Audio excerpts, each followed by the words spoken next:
Oye, te habla tío Sabio Vega. This is Sabio Vega and you watching True Heel Hit. A mi manera o pa' la calle.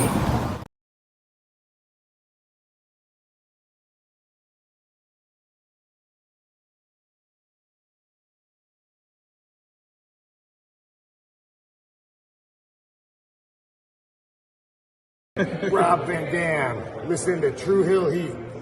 Pow.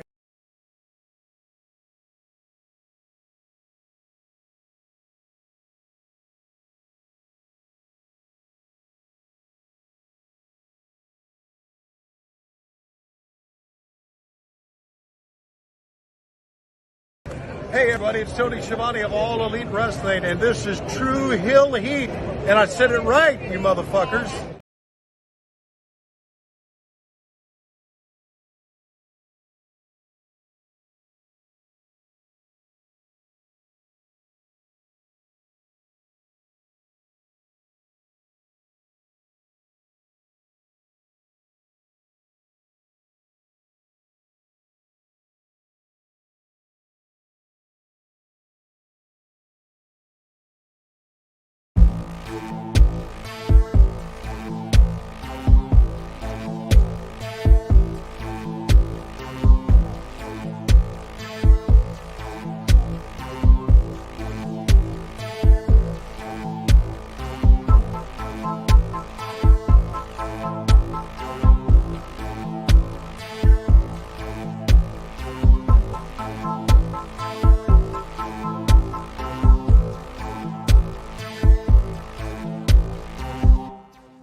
Hello. It is me, your True Hill Phenom, SP3. We are live on the True Hill Heat, YouTube, Facebook, and Twitter for AEWramble episode 133, All Friends Wrestling, discussing the February 14th, 2024 edition of AEW Dynamite, as only we can. And of course, to do that, I am joined by the man of 53,000 subscribers. You go to him for your TV and movie reviews, as well as your honest criticism about Tony Khan and AEW. He is Mr. Jimmy Macram. Hello, ladies and gentlemen. Well, gentlemen and Annika. I actually saw some Queen Monet be in there a lot too. Come on, like, don't disrespect Queen Monet.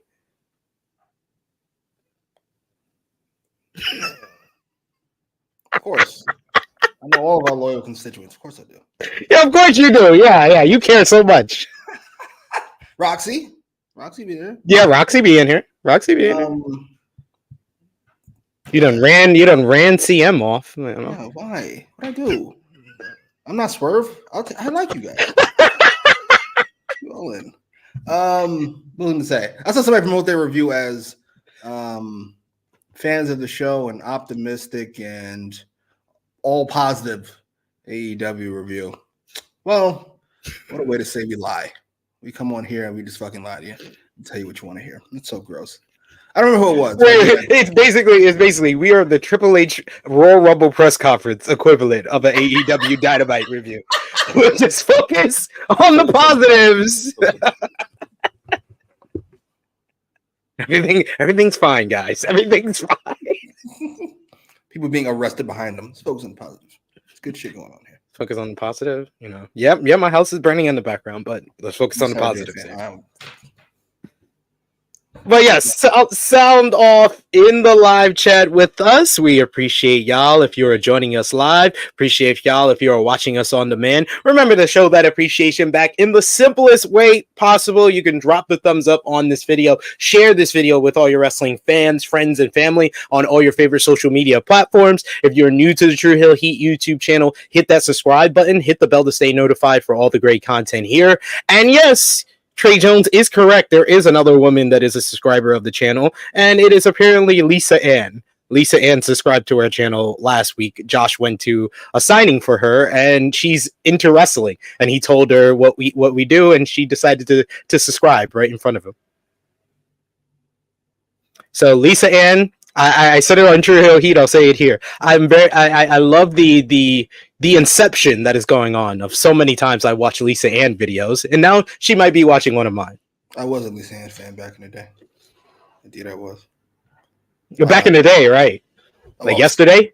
I don't want to be rude, but you did set me up for this, so not anymore. Not a fan of what's transpired since. Sorry. Listen. Hey, LeBron's not the same either. He's slowed down a little bit. It happens. Back in the day, though, LeBron was. Go ahead, LeBron. No, Lisa Ann. The better equivalent is Lisa Ann is pre-2013 Kobe Bryant. Back in the day, she was pre, and then injuries, age. It comes. Gets the better of you. It's okay. It's higher. Send them young girls out there. Pull a fabulous moolah. Send them girls out. Wow! I did not expect that one! The words and opinions of Jimmy Macram do not necessarily reflect those of True Hill Heat, its viewers, or affiliates. What are we doing? How did we make that left? I thought we were making a right. How we made the left? Where'd you go? You gotta throw somebody to the wolves, huh? Fair enough. Yes, we do. We do not slander number one subscriber Lisa Ann on this channel. Number one. You see number one here? Put her right to the top of the list. Forget all these darkies. Lisa Ann goes straight to the top. Rising to the top. Maybe my skills of looking into a camera, I learned that from, some of her videos. Maybe, I don't know. We got difference of opinion here. Some negative feedback here. Matthew Watson saying Julia Ann is the best Ann. That's your favorite Ann too? Yeah. Yes, my favorite Ann. Nah, I take Lisa Ann over Julia Ann to me. I'm sorry. There's like a dozen of them blonde stepmoms in the porns. Like there's a dozen of them. You could trade one out. I don't know a lot of people that have been able to fill the Lisa Ann role. I think Ava Adams is the closest. Ava Adams is better than Lisa Ann too. No disrespect. Disrespectful out here. I should give you another disclaimer for that shit. We got another super chat donation from Will Chisholm. Thank you so much, Will. You are I said before that I might have to change my opening spiel, Jimmy, to we are a self-funded channel to we are a Will Chisholm funded channel. But thank you, Will. As always, we appreciate you. Go. Will says The Rock did something that Cody couldn't do. He got the AEW fans to love Cody again. LOL. No, Darby did that. Darby got them to chant Cody's name. Such a weird choice. Not a weird choice. Such a choice I didn't realize at first really works for this, like, the fourth quasi Bucks versus Punk feud we now have going on. McIntyre and Seth Rollins, and now the Bucks against Darby. But Darby makes a lot of sense to be the voice of it. Even think about that. Darby's yeah. Because I actually did an article, I believe in 2022 for Fightful's magazine, where I made the comparison of Darby is like different elements of Sting meets different elements of Jeff Hardy meets different elements of CM Punk. And they just mix it into a very small body that gets killed all the time. So good. Love Darby. No, they put it into Spike Dudley's body. Oh my God. And that's the wrestler. Oh, yo, that's great. That's it. That's the mix. That's the formula, ladies and gentlemen. It's the Sting mystery meets the reckless daredevilness of Jeff Hardy meets the straight edge alternative personality of CM Punk, and you put it all into Spike Dudley's body, and Indestructible. that's Darby. Yes, it's Spike Dudley with the powers of Luke Cage. That is the formula of how we make a Darby Allin. I love that this chat has just we're just going out there. And we're just Demir. That's great. Goat. What? Who? Aaron Demir. Oh, yeah. Goat. Yeah, go stepmom out there. Yeah, a lot of MILF mom stuff that I've seen with her. Another one I would say over Julianne as far as blondes that can pull off any type of roles. Alexis Fox. I put over everybody in this list except Sarah Demir, quite frankly. he's like Sarah Demir is the GOAT. He's like GOAT. Well, she's not the GOAT. That's I don't care what Swerve says. That's Jasmine Cashmere. That's the GOAT. Jasmine Cashmere is up there. Yeah, Jasmine Cashmere. I mean, my personal GOAT, because of me going through or watching being up late at night on HBO and then seeing her and then going down the rabbit hole of her career, Isabella Soprano. You don't know who Isabella's from Cat House? I saw her on Cat House, and I'm seeing a bunch of her films ever since then. Oh yeah, that's true. The Shawn Michaels of porn stars, Gianna Michaels. Yeah, that's true. I did love Gianna Michaels. Yes. Yeah. All right. The two are slapping each other. All right, we won't get into it. Yeah, enough of us turning off all the female fans that we have on the channel. But yes, we are here to discuss AEW Dynamite from last night. Well, of course, this is AEWramble, so we can't just get into Dynamite right off the bat. Did you have anything from throughout the wrestling world you needed to discuss, whether it be the WrestleMania press conference with The Rock going full corporate high chief, or whether you want to talk about the Cody versus Roman main event, the tag team main event that they seem to be setting up? Anything throughout the wrestling world you want to discuss, or Okada officially being going to AEW that was announced over the weekend as well, or apparently for Fightful, if you believe Fightful, which I do. I mean, I do. The only thing they really got wrong was the Punk thing, and I'm going to assume Triple H kept that very close to the vest. As he should. No, I don't believe it was the same day. No, what am I, an idiot? The same day. That's how we sign people and change a whole fucking Big Four pay-per-view. Yeah, I'm an idiot. Sure. No, we didn't talk about The Rock. That might not have been on the channel. I don't remember. No, it might have not been on. What did we do? Did we do anything after Thursday? I don't think we just saw each other because we filmed for your channel, but I don't think we and check that out, by the way, because I watched that earlier. Us laughing hysterically at episode 5 of season 3 of Atlanta. White Liam Neeson. I needed to watch that. When I saw you put that in the headline for the title, I was like, yeah, I'm gonna have to watch this again and laugh at it again. Like I'm telling y'all, and I'm not just saying this to put him over. I'm not just saying this because he's my friend. I'm not just saying this because he deals with AEW every Wednesday to talk about it with me every Thursday. I say this because it's generally true. Jimmy has one of the best TV and movie channels. Honestly, I just went back and watched all The Bear reviews, and I've watched The Bear now twice.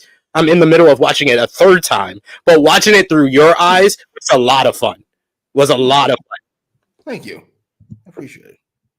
Yeah. The WrestleMania press conference, I thought was brilliant work. I saw you were shitting on it earlier.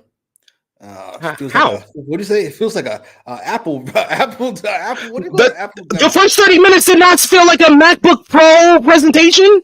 I was like, yeah. What the fuck were you expecting? No, but it's a juxtaposition. The first 30 minutes was a MacBook Pro presentation. Then it became a UFC press conference after that. Oh, I expected a MacBook Pro presentation. That's why I was shocked by everything that happened afterwards. Props to everybody involved, even Seth Rollins, who was forced to stand on that stage for 20 minutes while everybody else did their thing. I was like, 3 stars on that stage, and Seth Rollins. Oh my god! Yeah, they were all great. Rock in particular, I thought there were a lot of ways to fix this. I never considered Rock turning heel because I figured he just wouldn't. He refused. He would fucking have got shit to sell, tequila, and all types of horse shit. As I'm a walking PR machine now, instead of an actual person. But he did, and it was fucking brilliant. Rock was great. My favorite part didn't even happen on stage. It was Rock and Triple H backstage.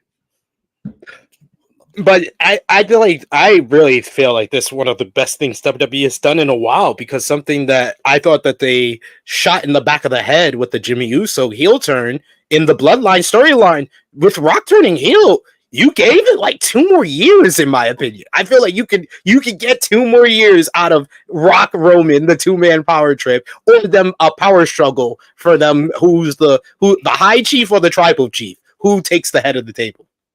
By 2 more years, what is that for Rock and Roman? What is that? 6 SmackDowns?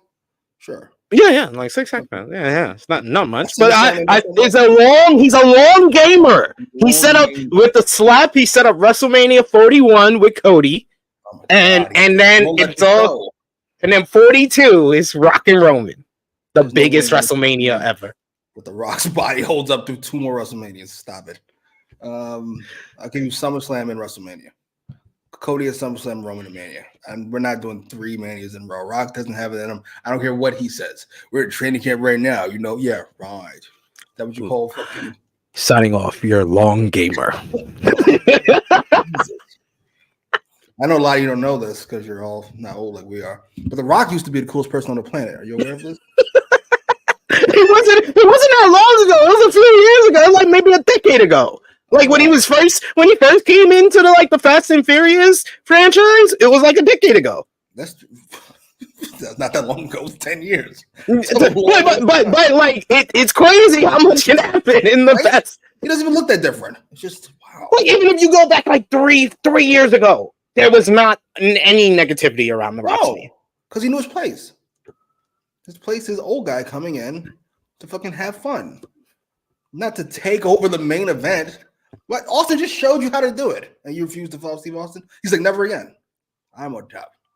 I'm never gonna be behind Austin again. I'm the guy. Good job, stupid. Is cooking. He's gonna bring back the Hollywood Rock thing. Oh my god! Please. So happy. Very well done. Props to everybody involved. Props to The Rock for doing it. I will say though, despite me shitting on his presence at the press conference, Seth Rollins knocked that promo out the park on Raw. Oh, it was great. That was fucking great. You said it's best promo maybe ever. I'm not arguing with you. That was really good. No. Really good. We got another super chat donation. Thank you so much, Will Chisholm. Thank you. Fuck you. Bye. Jeff, what's he doing? Will Chisholm says, Jimmy, what do you think of Punk saying Cody should punch Rock in the face, and then The Rock looking at Punk like, I'm going to get you? Rock is like, you ain't going to pull that Young Buck shit on me. He said, punch him right in the face. I didn't know Punk was like live where everybody could hear him. I definitely knew when The Rock looked back. Huh? Punch who? I said, oh, I wouldn't mind Punk Rock again. Let's go. I assume Rock doesn't want that smoke. No, he's like, he'll shoot on me. I'm good. I can take him, but I'm good. We got Big Man Dogs who says WWE fumbled a goal into the net. Yes, that's what it was. That's what it was with the whole having Cody win and then having him. I said this on True Hill Heat, and I was proven right on Raw. They have no intention of explaining why Cody said that on SmackDown. No. Why Cody said he's gonna take it. This is like the Cody Brock thing all over again. Brock hates him because opening match or something. What? Sure. I just think Cody, he's mad at him because he had to open WrestleMania and Cody closed. Right. We're never going to get any confirmation from either guy that that's the thing, but maybe that's it. Moving on, they're going to wrestle. Look, the Brock has been on the pre-show. Great, in and out. Get the fuck out of here. Jesus. What did I say? We talking Brock? My memory is leaving me these days. Oh, right. Cody's explanation should be simple. I thought The Rock and me and The Rock, we aligned in our ideology. Yep. Instead, he goes out there and he's hugging and shaking hands and kissing babies. Fuck that. I'll take it. Yeah. No, it can be as simple as that, or simple as I was with The Rock. I was under the idea he was going to take this WrestleMania. Maybe I can get my shot at Chamber or maybe after Mania. But then he said that his family was the one royal family in wrestling. And if you ever hear me come out, I say those words. I have those words in my song for one reason, because I don't want you to forget. Or some, Cody spiel. Like you can go on, but I knew. I was like, they don't have any intention. Or it's not going to be addressed until like way close to WrestleMania. Yeah. Can I be a negative Nancy here for a minute? If you don't mind. Well, enjoy this. It's very good. But you can't listen to who's on the stage. Roman, The Rock, Triple H, and Seth Rollins during that segment, and not see that Cody is the least impressive talker of the four. I'm sorry. What? Maybe I'll give you Rollins. But out of the he's better than Rollins. I think he's definitely better. He lacks Rollins. They all feel way more natural when they speak than Cody does. Cody's always in iMac Pro presentation. Rock and Roman, Triple H feel like they're people talking to each other. Triple H, I'm sorry. That iMac presentation he did at the start of the show, No, I'm not talking about that, sir. When he actually has something to sink his teeth into, he's pretty good. But I feel like people were like we talked about before about the Cody and Punk promo, how we felt like people were kind of gassing that up or hadn't seen some of their work from AEW and felt like that was the best promo they've seen in a decade. I saw motherfuckers saying, putting the ether beat to what Triple H said on SmackDown. I'm like, that was like 1999 Triple H of, I'm just going to say everything Rock says, and that's a burn. The main event is this, and it doesn't matter what you think. I don't care where you sit. Oh, it's like, no, it's not that good. I think you muted yourself. I can't hear you. I don't know if the crowd, everybody else can hear you. Okay, there you go. Yeah. I don't know if this is a criticism that you're making or a criticism of the response that you're making, but you just described every Rock promo for the last 10 years. As he says random phrases to get a pop, and we'll pretend like the Rock is back. It isn't. Yes, he's out there to fucking get you to go ooh and ah and move on. It wasn't a great promo. But at least it's Rock saying his own lines. Triple H, I get people that tell me that Triple H is cooking on the mic, and he's not. He's just repeating what people have said in the past. So you're Skip Baylessing. You don't like he's basically like that. The Jay-Z writer, not a biter. So you're like, no, biter, not a writer. It's not biting. We know it's The Rock. That's not a bite. If you know it's The Rock and he knows you know it's The Rock, that's not a bite. That's not how biting works. Okay, so what is it? Is it good promo? That's what I don't think it's a good promo. I don't. You don't think it was a good promo? No. Fair enough. Huh. We know you're very not biased when it comes to Triple H. And I know you're very biased toward Triple H. Big Hero Chris says Rollins over Cody. Rollins over Cody is wild. 2-3 hours. It don't bother me. I just keep doing this. I'm like talking to somebody over there. It don't bother me. I just keep fucking going. I agree with Big Hero Chris. That was wild to me. Cody is so much better than Rollins on the mic. We got another super chat donation from Will Chisholm. Thank you so much, Will. Listen up, you prick. He says, it's funny how The Rock came back and fans wouldn't care about this Cody dude story. And fans will love it because I'm The Rock. And life was like, sorry, Rock, it's not 1998, it's 1996. Rocky sucks. God damn, and I see two people down here are shitting on The Rock. Thank you, sir. He's turned fucking, not Triple H, but SP3 has managed to turn me against The Rock in the last 5 minutes. I'm anti-Rock too. Absolutely. He just uses misogyny and homophobia. He sprinkles in a bitch when it's not working, and we all go, ooh. Come on. We're not doing that. I'm anti-Rock too. I'm with you. Fifth generation Cardi's on your side. Joseph with it says that Matthew Watson saying Rock is the least natural talker in the world. He comes across like a mental deficient talker. Absolutely, in scripted zingers. Absolutely. CM Punk called it. do your stupid shtick from 10 years ago. I was like, oh shit, go get him. Absolutely. I will say that 2013 run did him no favors. It did him no favors going against Punk and Cena. Like at that time, Punk and Cena that had a point to prove and were trying to prove themselves against a guy that was considered one of the greatest talkers of all time, and both guys beat him. Bad. Cena in particular. Cena was going for the throw. I mean, Cena was like, it's like, I mean, you go back and watch, it's like, damn, these are like low blows. These are like, you're just like, he's not even protecting himself anymore, and you're still hitting him.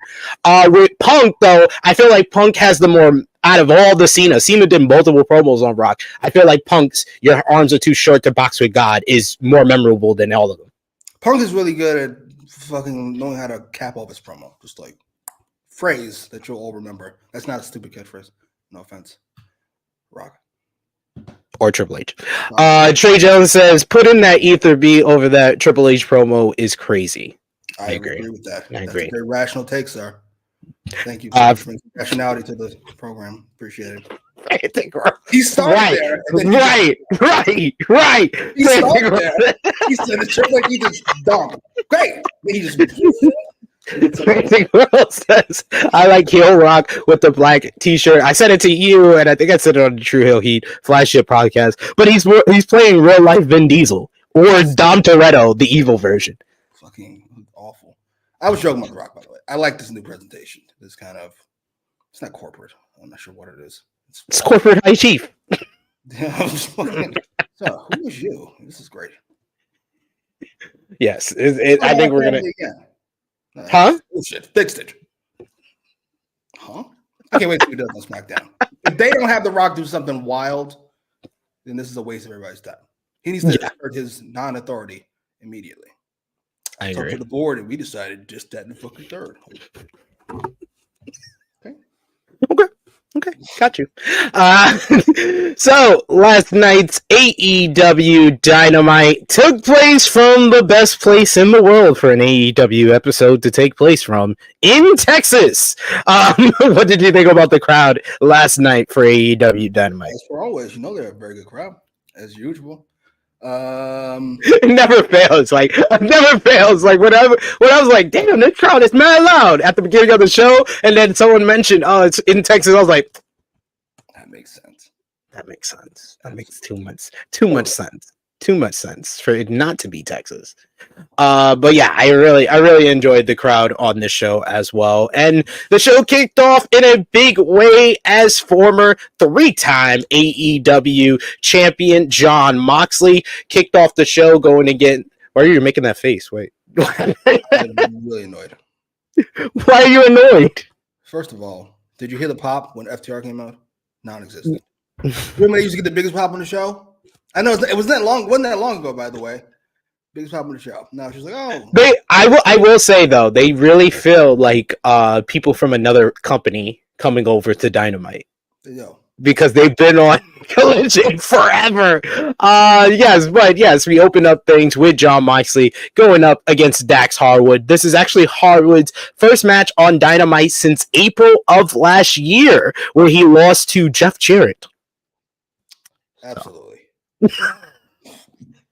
This matchup was pretty much what you would come to expect from a Dax Harwood versus Jon Moxley matchup. It was hard hitting, but the crowd was evenly split once the match started off, with both guys taking turns, flipping one another off. Early on, Moxley puts Harwood into the corner, and he plants a kiss on him, since it's Valentine's Day after all. And then Harwood responds by giving him a kiss back, and then both guys start slugging it out with punches and chops. Harwood getting the better of that. Moxley switches to kicks. He goes for the bulldog choke, but Harwood's able to escape. We get a clothesline to the floor. The brawl continues outside, with Moxley doing a slingshot into the ring post. Moxley goes for the 10 corner punches, but Harwood's able to reverse into a great looking Liger bomb.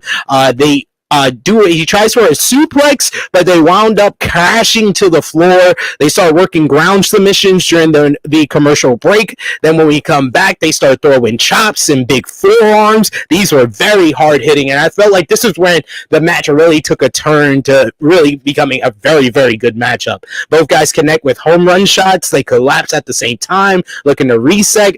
We get Moxley with the rake of the back in the corner, but he's not able to capitalize as he's selling the beating. His chest is like bright red at this point. Hardwood stays strong. He goes up top. It's a big superplex. We get unprotected headbutts between the two guys. Those slaps that they were having in the matchup were right to the ear. You could see both guys' ears getting red. We get the 5-minute call, which I thought was a great follow-up to last week where we started the show with the 30-minute time limit draw here. The 5-minute call really brought the sense of urgency to this one where you really felt both guys were looking for the finish. We get power driver trading off from both men, with both men getting near falls. Hardwood gets a near fall with a brain buster, but he makes a mistake by going to the top rope. He goes for a diving headbutt off the top rope, but Moxley is able to avoid it. He then locks on a bulldog choke into the rear naked choke. Hardwood tries to hold on with 1 minute remaining, but he ultimately almost passes out, but he gets his hand up, and ultimately he decides to tap out.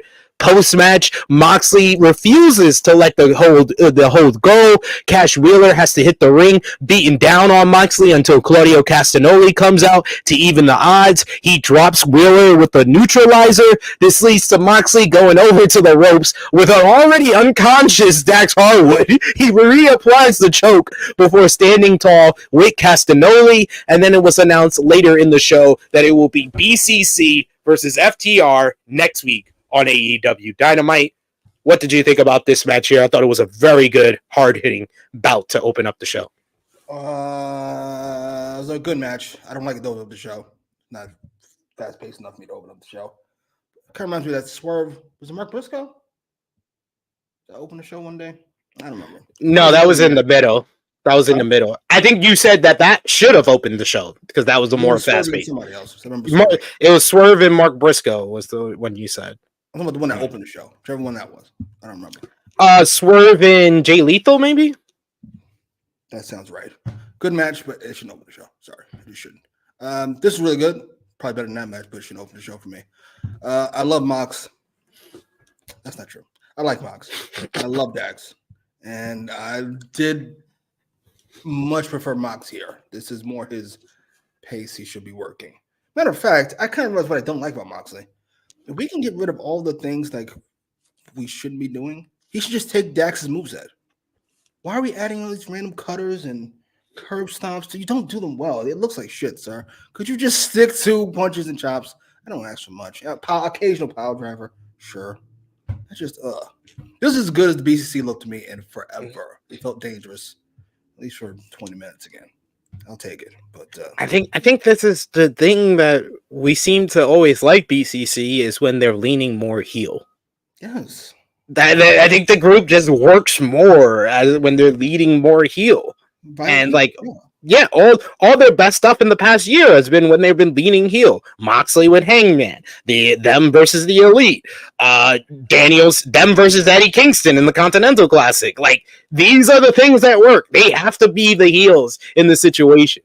And yeah, I do agree that this was a much better matchup for Moxley because I don't think Moxley works very well with luchadors, but we'll see how that works out on March 29th because it was announced before the show. BCC will verse the stars of CMLL on March 29th, which Bryan Danielson, this is 100% him. He's behind this because the team from CMLL is not just the members from the people that jumped BCC on Dynamite. They do have Volador Jr. in the matchup. I think Mascarero Dorado's in the matchup and Mystico, but they also have Blue Panther, which Bryan Danielson has widely admitted that's his favorite wrestler of all time. Listen, I don't mind letting Dragon do what he wants, but he should only be forced to handicap himself and not the entire group with matches I don't want to see at all. We can agree there. We can agree there. Oh, your mic is really fucked up at the moment. It is? Your gain is too high. Oh, let me Fix that. That's actually a pretty good analogy. How do I sound now? Still. That sounds all right to me. All right. So thank you. You know, back away from like this. Yeah, I just back away a little bit. That's what I just turn down the volume and back away a little bit. Yeah, I think that's Kai. It's making you sound like you're in a wind tunnel. If anybody, I mean, hey, thank you. I guess I don't know. No one else seems to be saying that, but here we go. Well, Trey Jones says this match was a great example of bald head aggression. Jesus. It was a fight between two grumpy, stubborn guys. Moxley should shave his head. Have you seen his head? It's over, sir. The hairline is atrocious, I will say. It's atrocious. I'm sorry, sir. I know you want to keep it. He's gonna look like fucking Costanza. I get. Listen, I'm not mad at it, but whatever. Fair enough. I just don't. Yeah, I'm not feeling the hairline, bro. I'm just not feeling it. We also got here Big Man Dogs. He says this crowd almost felt like a Raw after Mania crowd because they basically cheered everyone, even the heels. I'll tell you, the two people they did not cheer, and it was my best moments of the show, is when we got massive heat. We got massive heat for people. Those were my best parts of the show. Bro. That should have closed the show, by the way. One of those, but we'll get into it. Whatever. We got Matt Taven. We have to work our show around Matt Taven. Matt Taven can only close the show. So it's saying you're saying turn your head and breathe.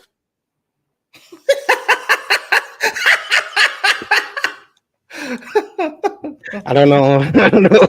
I shouldn't have done that unless you're gonna give us a super chat and request that. Am I good now? I don't know. Am I good now? Do you said I sound fine? Huh? Well, you're back up on the mic. You're back in your position. How do I sound now? So you're back in your Lisa Ann position. You're outrageous. All right, next up, we go backstage to Renee Paquette, who is with Don Callis, Konosuke Takeshita, and Powerhouse Hobbs. She asks, what is next for the family after their recent success? Callis says that they're a victim of their own success, as no one wants to face them. Callis said that they need to look within the family to result in the best match possible. So, at Revolution, it will be Konosuke Takeshita going one-on-one with Will Ospreay.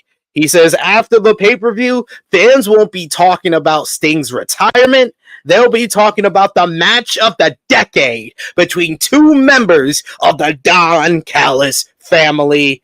And yes, it is official. It will be Konosuke Takeshita going one-on-one with Will Ospreay at Revolution. We should be getting Ospreay on television building up to this matchup. I believe either next week or the week after. There's only 2 episodes left before we get to Revolution. But what did you think about the setup for this matchup and the explanation for 2 members of the Don Callis family going at one another? Explanation was fine. Setup was shit. Felt very much like that's an extreme example. Fuck it, I'll use it. This felt like Punk and fucking Collision. Like, it was like, what's the least exciting way to bring back CM Punk? Like this? What's the least exciting way to announce this matchup? Like this? It's just the fuck. That's it. I'm happy to see the match. The match would be great, but the match will be spectacular. I'm very ready for the matchup. I could have done with maybe a little bit better of a setup here. But I'm willing to give them the benefit of the doubt to see what happens when Ospreay is actually on TV. When Ospreay is actually on TV and he addresses some of the things that haven't been addressed in this, then I'll be fine with this. As far as Don Callis recruiting Kyle Fletcher, as in regards to Will Ospreay never really officially joined up with the Don Callis family. It kind of was like they were both enemies of Kenny Omega. Then they were going to London, and Ospreay wanted to be on that All In show, so he was helping out Callis with Chris Jericho. But he's never himself said he's a part of the family. So it feels a very assumption from Don Callis that now that Ospreay's with AEW, he's a part of the family. That's a very, very good point. I must say, I think between him, Okada, and Mercedes. I'm most excited to have Osprey around. I know it's blasphemy, considering Sasha Banks my favorite female wrestler ever, but she is in the women's division, which is booked by Tony Khan. So, listen, 2 months does not make me a believer just yet. It's been more than 2 months. Will you stop? It's been more than. I've been talking about it since after All Out. The 2 matches on Collision, one with Queen Aminata, the other with Lady Frost. Big time shit here. Stop it. You are disrespectful to Queen Aminata. I will not allow this. Fine. She 0 for 12. There are 2 people I would not allow any disrespect of. Well, 3 people now. Lisa Ann, Queen Aminata, and Hechicero. I will not take any disrespect to any of the 3. 0 for 12. Like, Queen Aminata's here. Oh, did she lose? Yeah. Like, all right, gotcha. Yeah, Ospreay, obviously a great wrestler. Second best wrestler in the world. Sorry, it's Dragon. I'll let you know it's not. And he gives off a different vibe than almost everybody else on the crew. Pipe down, bruv. It's just a different vibe. I'm here for it. Yeah, I was like I said, like when I was doing like promo of the year at the end of 2023, I like literally got mad at myself because I didn't put that bruv promo in there. Because that bruv promo, it's one of my favorites of the whole entire 2023. Like no one made me really believe things they said they were saying more than Ospreay. Like I believed Ospreay needed that match to put food on his family's table. I got a family, bro. Like I got kids, bro. Oh my god! I was like, what? I did not think. One of those promos I can't justify ranking it as high as I do, but I do. You ask me why? Is this good for this one? No. But I love this, so fuck you. Facts. Big Man Dog says Callis is a proper idiot for making this matchup. I'm okay. I'm okay with heels. Heels being idiots. Like doing something stupid like this, I'm okay when it's a heel. When it's a babyface doing it, that's when I have issues. And like, and this is like, it's always character based decisions. Like there was something that I said last week where I was like, I like the result of Swerve and Hangman being a draw instead of Joe getting involved, because Joe getting involved did not fit his character at all. Now we kind of got that result in one of the matchups I'm going to discuss, and it worked perfectly fine because it did fit with that character. This actually, yeah, I can totally see Don Callis doing this, thinking, "Oh, we're gonna take over the pay-per-view. Look at us, great match," and then it just blows up. Fucking Ospreay says I'm not in. Cassidy just lost. Like this is a terrible idea. Exactly. I can't wait for that matchup. That matchup is another banger on this Revolution card. Next up is a matchup that I honestly, if you follow us on at True Hill Heat on Twitter and you follow us on our live tweets on Dynamite, I didn't even make a tweet about this matchup because if you told me it didn't happen, I would have believed you. Wardlow versus Barrett Brown was next. Wardlow comes out with a big brace on his right knee. Very unfortunate. That had to be from that matchup with was it Commander? As Adam Cole is on commentary for this slaughter, but he doesn't want to say anything. Wardlow immediately hits the hanging knee strike out of the corner. He poses for the Contron before hitting a last ride powerbomb for the 1-2-3. Like I said, Cole never said a word, but then he finally at the end said, "It was a pleasure talking to them," which I thought was the best line he said since this group started. Holy shit. The fuck happened to Wardlow? So I won't say that Undisputed, I've been saying over the last couple of weeks, Undisputed Kingdom is DOA. Won't say that. Okay. But it is like produce that has been left out on the kitchen counter. And it's like, and I don't think they're going to put it in the refrigerator or cook it until Adam Cole is healthy. So yes, it's probably dead. Yes. It's probably dead, but who knows? Maybe they could cook it next week. You can cook it if you want. It's fucking rotten. Do not eat that. It's over. It's over. I gotta be honest. I had that kind of wavering you had at the end of the show when I thought they might do something. I didn't think they'd do, and they didn't, because I do not. You have Matt Taven go over. We'll get to it. I mean, Danger for half a second. I was like, oh, never mind. Orange Cassidy's the guy, right? Steve. I mean, we could talk about that. We're going to talk about that for sure. We got another super chat donation from Will Chisholm. Thank you so much, Will. As always. Weapon in hand too, and Blackpool Combat thought they better wear out Kenny as long as they can. But Hangman's going to come out here. Yeah, you don't hate Moxley. Will Chisholm says it is funny. Did you see that? What the fuck? Will Chisholm says it is funny that Tony got Mercedes, and right after that, a women's match is back at 9:30 spot. At least act like you punk fake the women's division. It was the second segment of the show. We got a women's segment in the first hour of the show. Y'all are wilding. Y'all are wilding now. All right, thank you, stupid. It's so fucking funny. Absolutely. Y'all are wilding. Y'all are just reaching now. Reaching for complaints. I hope it was for a year, ma'am. But my gut says it was for more than that. It was for more than that. Yeah, sorry. He's gonna take care of us, right? You still have a vagina? Then no. Sorry. I'm more optimistic than you and Will Chisholm.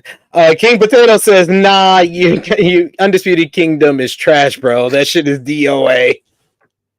I'm trying to give it a chance. But it's not looking good.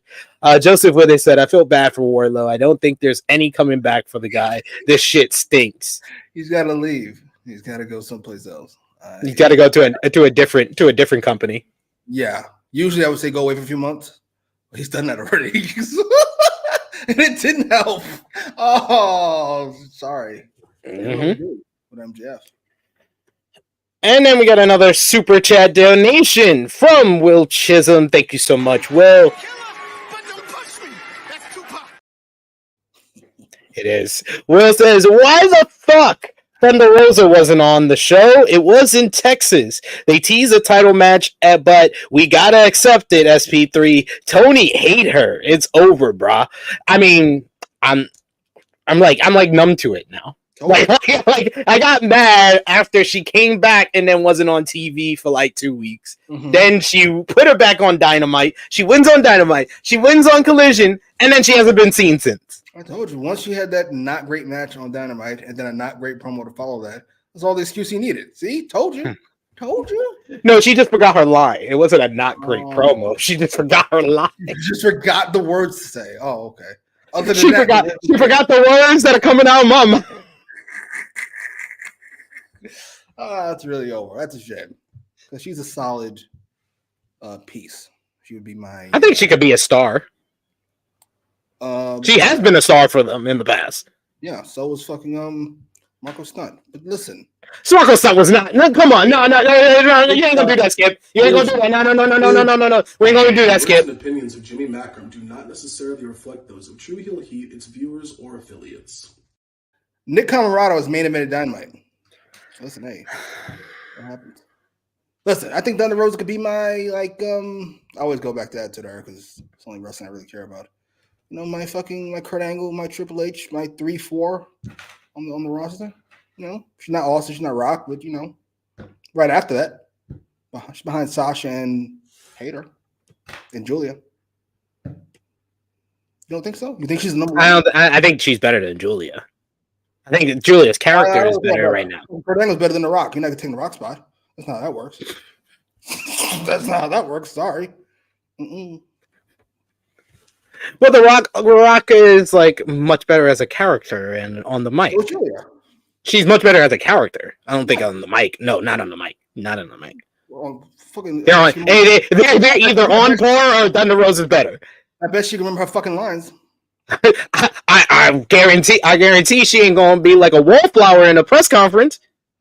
What's she supposed to do when they're over there fucking talking about motherfuckers getting trapped in a hotel room? What the fuck am I supposed to do? I'm just sorry. Like anytime, it doesn't matter if there's a big topic or not. When she's in those press conferences, she does not feel comfortable. She can't.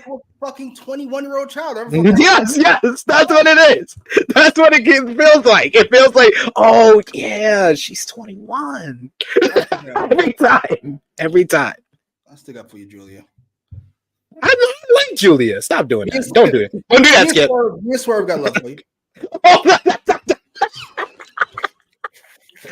Someone say this. The words and opinions of Jimmy Macram do not necessarily reflect those of True Heel Heat, its viewers, or affiliates.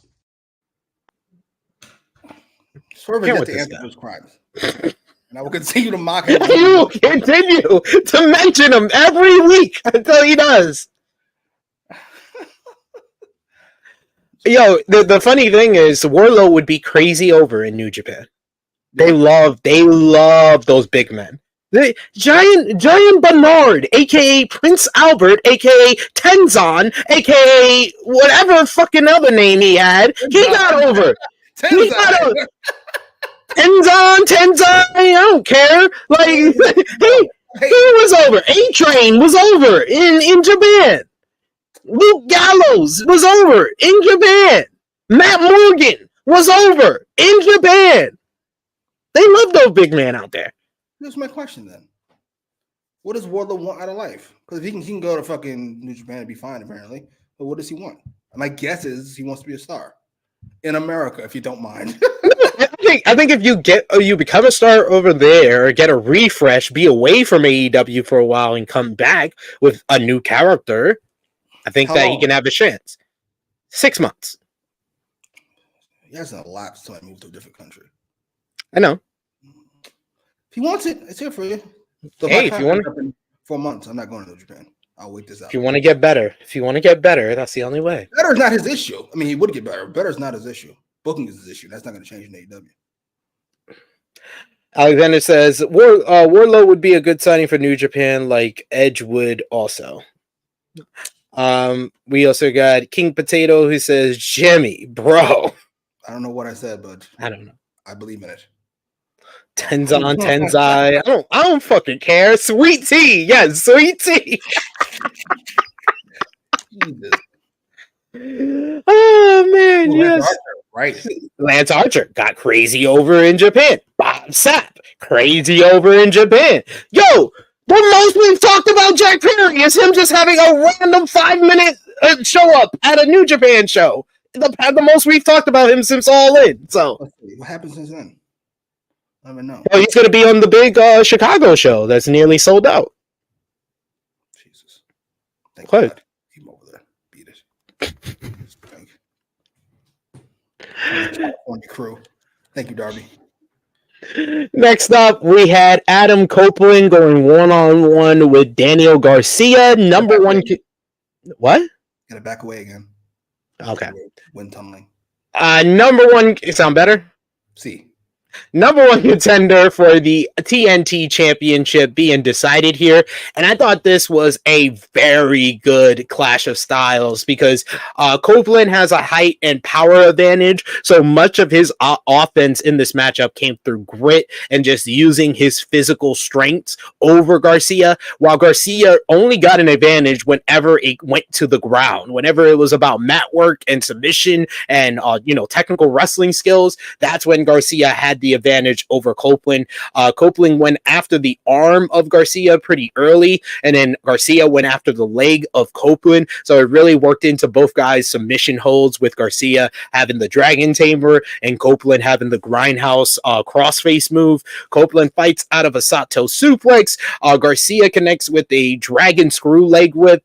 He hits a Dragon Screw off the middle rope, which really had some torque to it. He did a Dragon Screw the opposite way that looked like it totally nearly took out freaking Copeland's knee at one point. We get him with a STF. He looks like Copeland's going to submit, but he's able to cut off and get out of the move. He cuts off Garcia in the corner. He hits an avalanche impaler, dropping Garcia on his injured arm. Copeland charges for the spear, but Garcia is able to punt him right in the face and then get the jackknife pin that has got him so many single and trios victories as of late, but Copeland's able to kick out.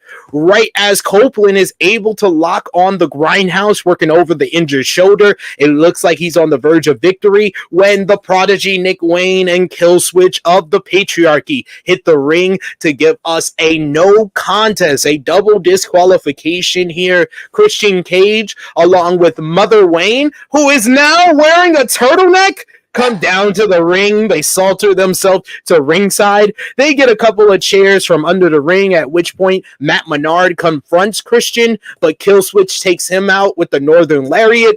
The Patriarchy goes to deliver the concerto to Garcia, but Copeland comes into the ring to clean house. He gets Christian in the corner. He looks like he's going to hit him with the steel chair when Mother Wayne low blows Copeland. Nick Wayne then delivers Wayne's World. Killswitch delivers the Extinction Lariat and then a big choke slam. Cage then positions Copeland on top of one steel chair. He picks up the other and delivers the concerto to Copeland, holding up the TNT Championship with a boot over his former friend. As Garcia gets into the ring as the Patriarchy leave, we get Christian on the ramp making out with the TNT Championship. That's his Valentine, as Garcia and Copeland watch on. I thought the matchup was really good. I thought these guys had strong chemistry with one another, and I liked the clash of styles and the psychology of play, with Copeland going after the arm, Garcia going after the leg to set up for their submission finishes.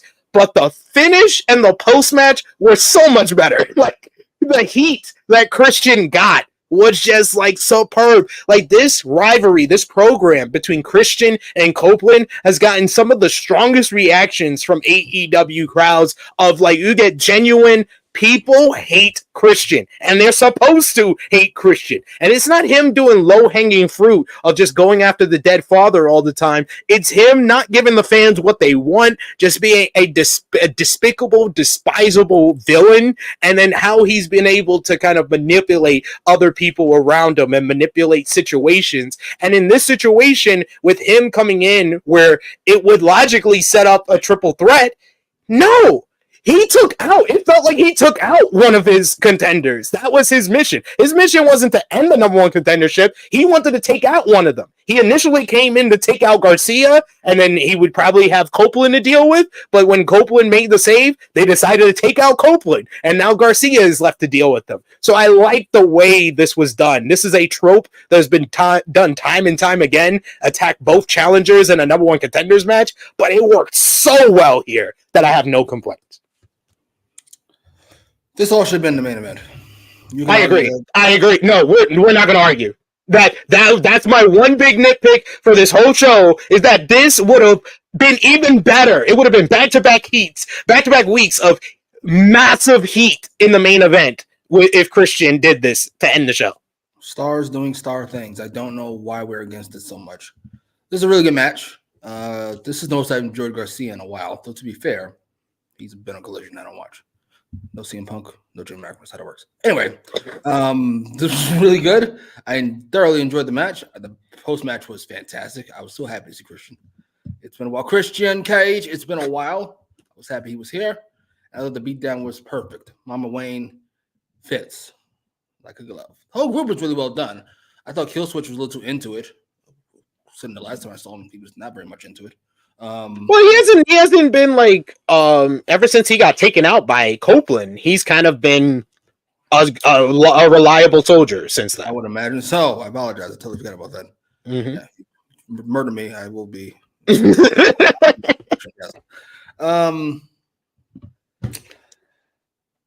I don't know why this wasn't the main event. I would think it would be numbers-wise. They thought something would do better, but we saw a collision. If you saw the collision ratings, they peaked at Edge, jumped 14%. But I think it's also the fact of the finish that they don't like to do the DQ no contest type finish, and they think that their fans is not gonna like that in the main event. What are they gonna do?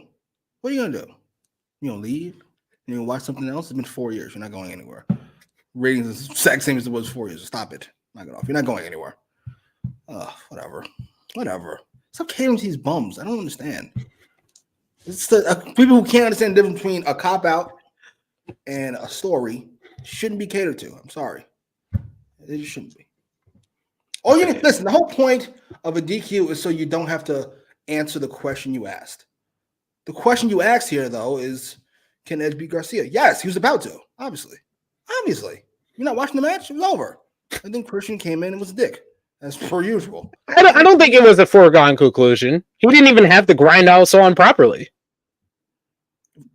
John Cena never puts it on properly, but it's clear in the match. No, it was not. I don't think it was. They've been booking Garcia too strong. I don't think he was going to tap out. Edge. He's not beating I don't think he was going to tap out, though. I can see Copeland beating Garcia, but I don't see him tapping him out. We got another super chat donation from our good friend Will Chisholm. Thank you so much, Will, as always. He wants me to work with pricks constantly. That's what it is. Nevertheless,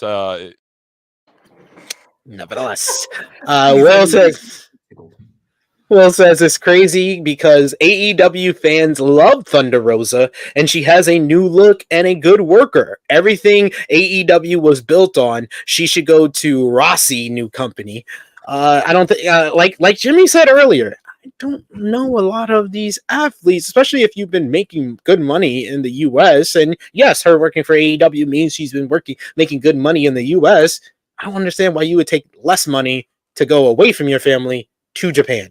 That doesn't make too much sense as another option if you leave AEW. No. I mean, not to us, but there are people who fucking have different priorities. I mean, Becky Lynch decided to have a baby when she's the fucking hottest wrestler on the goddamn planet. That's a bad idea. But I'm just saying, if Thunder Rosa is leaving AEW and you want to and you can make the same amount of money by going to like a TNA, why the fuck are you going to go to Japan to go to Rossi's new company that's not reliable because it's a new fucking company? I'm so curious what he does. I've never seen such loyalty to a person before. I mean, Brock was really loyal to Heyman's the only one that I know of. That's why I called immediately when we had the rumors and all this stuff was going on. I was like, oh, Japanese Heyman. Okay. Just like, I don't give a fuck what he did. I'm going, I can't believe you did this to him. Okay. Sure. Yeah. But it seems like that's going on in TNA now. With did you see today the news that the TNA wrestlers sent a letter to Anthem saying that they're against the firing of Scott D'Amore? Oh, shit. Yo, I was like, I just saw that before we went live. I was like, wow, that is what I call a fucking loyal ass locker room. I hope they band together and do something. Me too, because it doesn't make any sense, and we're over a week after that decision, and it still doesn't make any sense. Yeah, last I heard was budget cuts. What a heinous idea! I've never seen a company with so many different leaders and shit shoot themselves in the foot for fucking 20 years. Yeah, I never seen like a company that like this, and then decide to turn off the fucking gas and like they're like, and everybody's like, what the fuck? Oh, what a goddamn shame!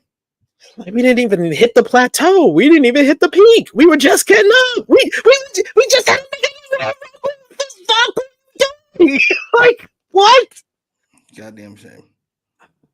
So frustrating.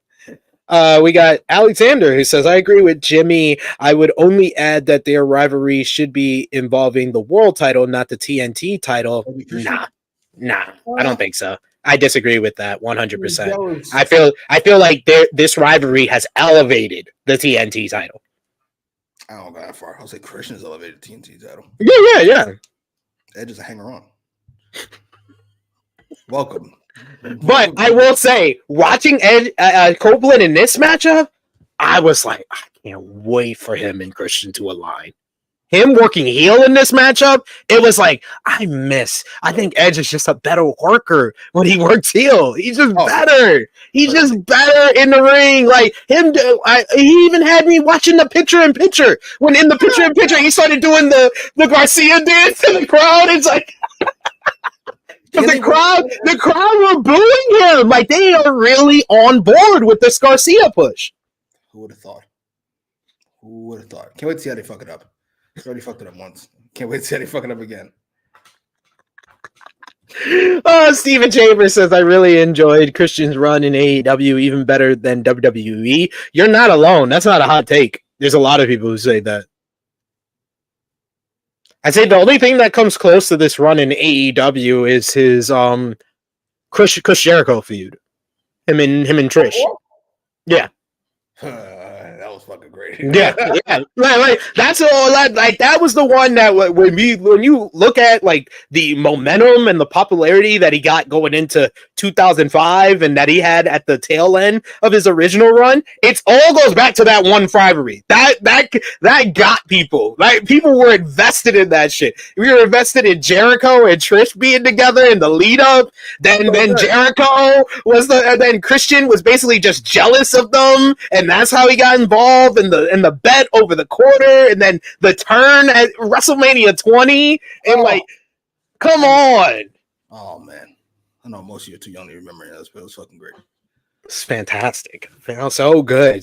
Different side to Trish too. I feel like that's a Trish's career to another level too. Whoa, yeah.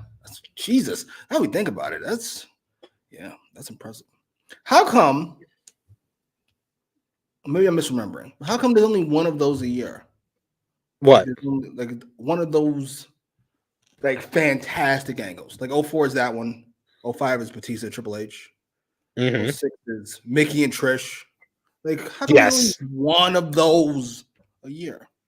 Yeah, because I would say also like 2006 also had the Edge and Cena, but that was more circumstantial than actual like built rivalry that they had. Like it felt and played out like they had a plan from the beginning. And I agree, Mickey and Trish kind of fits that build. Batista and Triple H kind of fits that build. 07, I don't really think they had that. The closest thing they had to a long-term story was Batista and Undertaker, but that's more of like the Cena and Edge of more circumstantial long-term thing. Yeah, 08, I would say it's the Michaels and Jericho. Yeah, that shit is brilliantly done. If you watch it from beginning to end, especially the way it kind of starts. It's like Flair and Michaels, and this Batista's in there, and there's JBL. It's just this great. Fucking Michael's final 2 years is superb. It's brilliant. It's superb. If I could just go back and watch 2008 Shawn Michaels segments, I would not watch anything from WWE outside of that. I was just being Shawn Michaels segment from 2008 through his retirement at WrestleMania 26. I will say AEW's got a couple good ones going on right now. That is booked by dope. You said AEW? Yeah.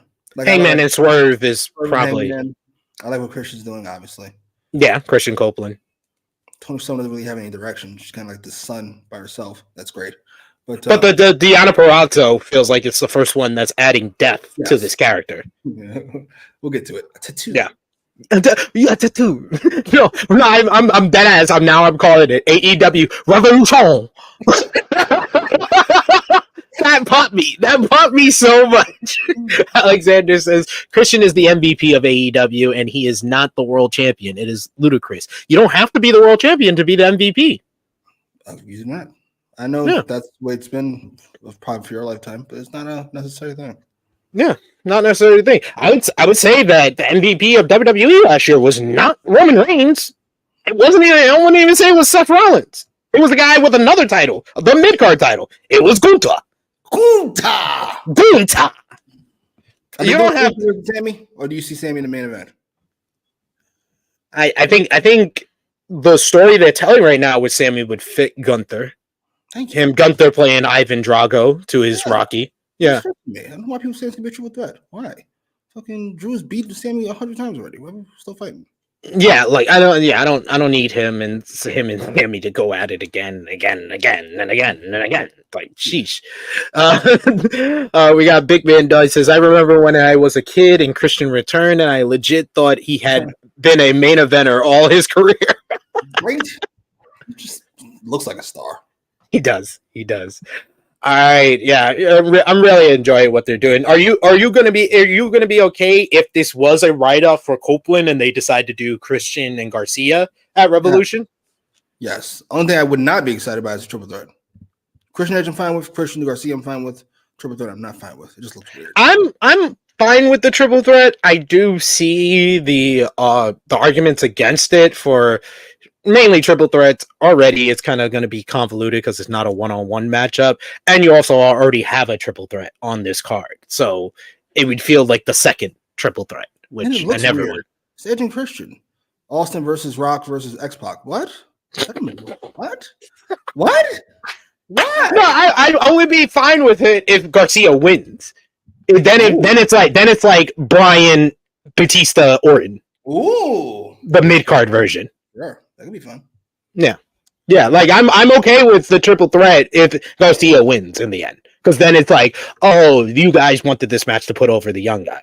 Got you. You wanted your program to benefit someone outside of, like, we don't know in the end if Nick Wayne or Killswitch is going to be benefited from this. But if they did a triple threat with Garcia and they put him over, we know someone's got something out of this program outside of the two 50-year-olds. Right. Earlier in the show, I forgot to mention this. We did see the Young Bucks arriving in Texas, and they are still wearing their blood-drenched suits from last week. I am so down with them just wearing this from now on. They get into a Hummer limo before heading to the arena. I thought we had established that we were serious villains. We were fucked up Sting and Darby. I thought we were serious now. And back to doing goofy shit. All right. So serious. What? They're wearing the suits. And Matt's making faces. They're the brothers from Succession. That's what their characters are. So. Well, the brothers from the Succession is fucking fantastic dialogue and characters. These niggas are just, they stink. Oh, Nick doesn't stink. And the goatees is awesome because it's basically them trolling Sting. Thank you. That's that, Jack. I know he skipped you, but that's okay. I love you. Footballs are so cringe. Yeah, Jimmy's gonna agree with you on that. Alexander says, my point is that the wrestlers and the storyline are a main event level. I know they elevated the TNT title, but in my opinion, the current storyline of the world title is not so remarkable. Well, no, it pales in comparison to the TNT title, obviously, but it's been good. Yeah. Good thing going. Yeah, like Swerve and Hangman is widely regarded as the hottest feud in the company, and I think it is Christian and Copeland. I'm in agreement that I do think that is the best current storyline, and I think Hangman and Swerve is a close second. But to say it's not so remarkable, you're just really trying hard to downplay that to pick up your own opinion. That's what it sounds like to me, reading it from a third person point of view. Just my point of view here. S. Jack says, same bro, the goatees are cheeks. Yeah, I don't know why it always makes you laugh. Cheeks is such a cheeks, slurping, all your favorite words. AEW World Champion Samoa Joe is out next. He comes to the ring to a loud ovation from the crowd as he stands. Huh? What'd you say? Oh. He stands proudly in the ring as their world heavyweight, the world champion. Joe says that the ranking system was to ensure only the best victims would allow him to continue his title reign. Things were going so well until the time limit draw last week. And Joe says that it's because of Hangman Page and Swerve Strickland not getting the job done. And now booking took a page right out of Texas playbook and made his main event bigger and dumber. A crime against Samoa Joe has been committed, so there must be repercussions as Page and Strickland may walk into Revolution, but they'll limp out. Joe is the AEW World Champion, and there's nothing anyone can do about it.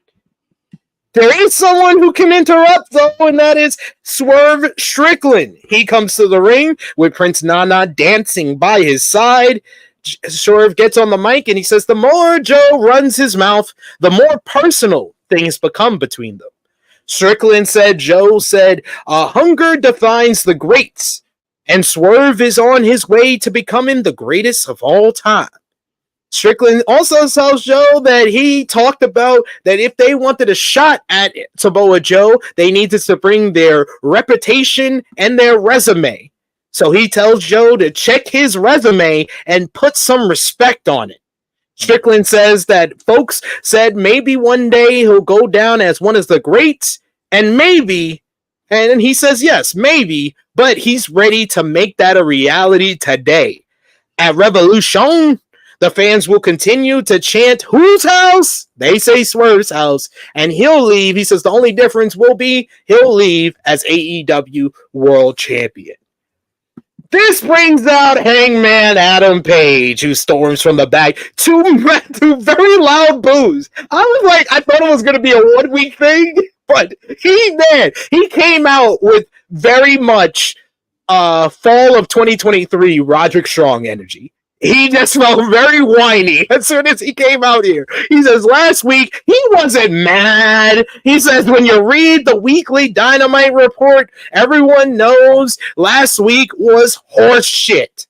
He said that he signed a contract that the winner of last week's matchup became the number one contender, which is something that Strickland didn't do.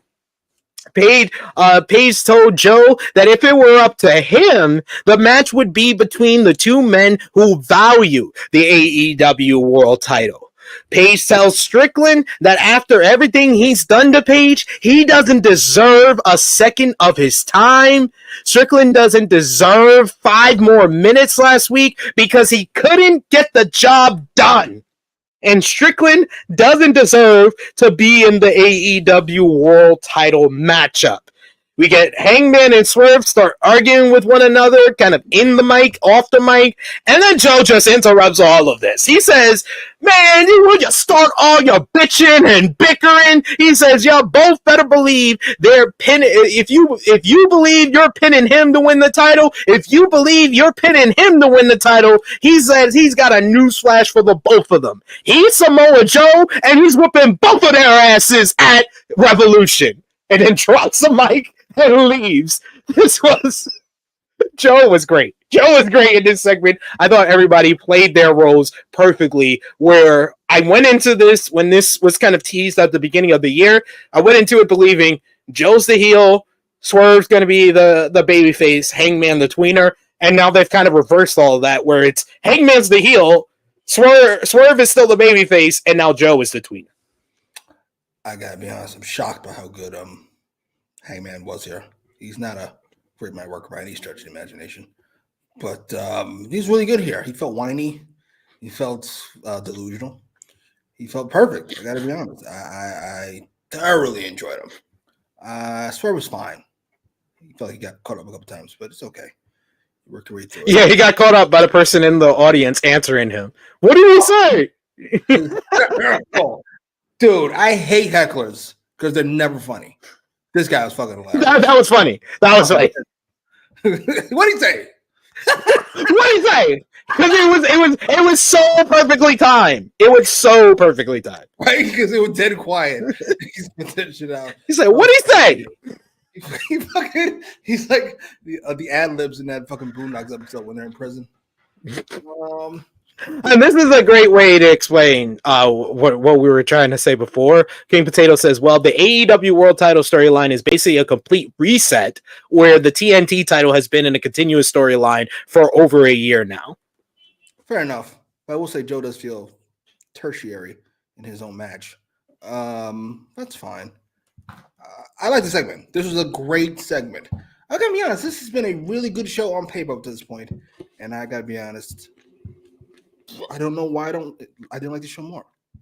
I think that this was another case of what happened last week, where we talked about last week, the first hour was like a I said I was close to giving the whole show a 10 out of 10. That's how great the first hour was with Swerve and Hangman, and they had other good matches and promos in that first hour. And then the final matchup was really good with the main event with Sting and Darby winning, and then the post match with the Young Bucks. So overall, that's why I gave the show a 10. I feel like this was a strong first hour, not as strong as last week, but the second hour was weaker. It was weaker than last week's second hour.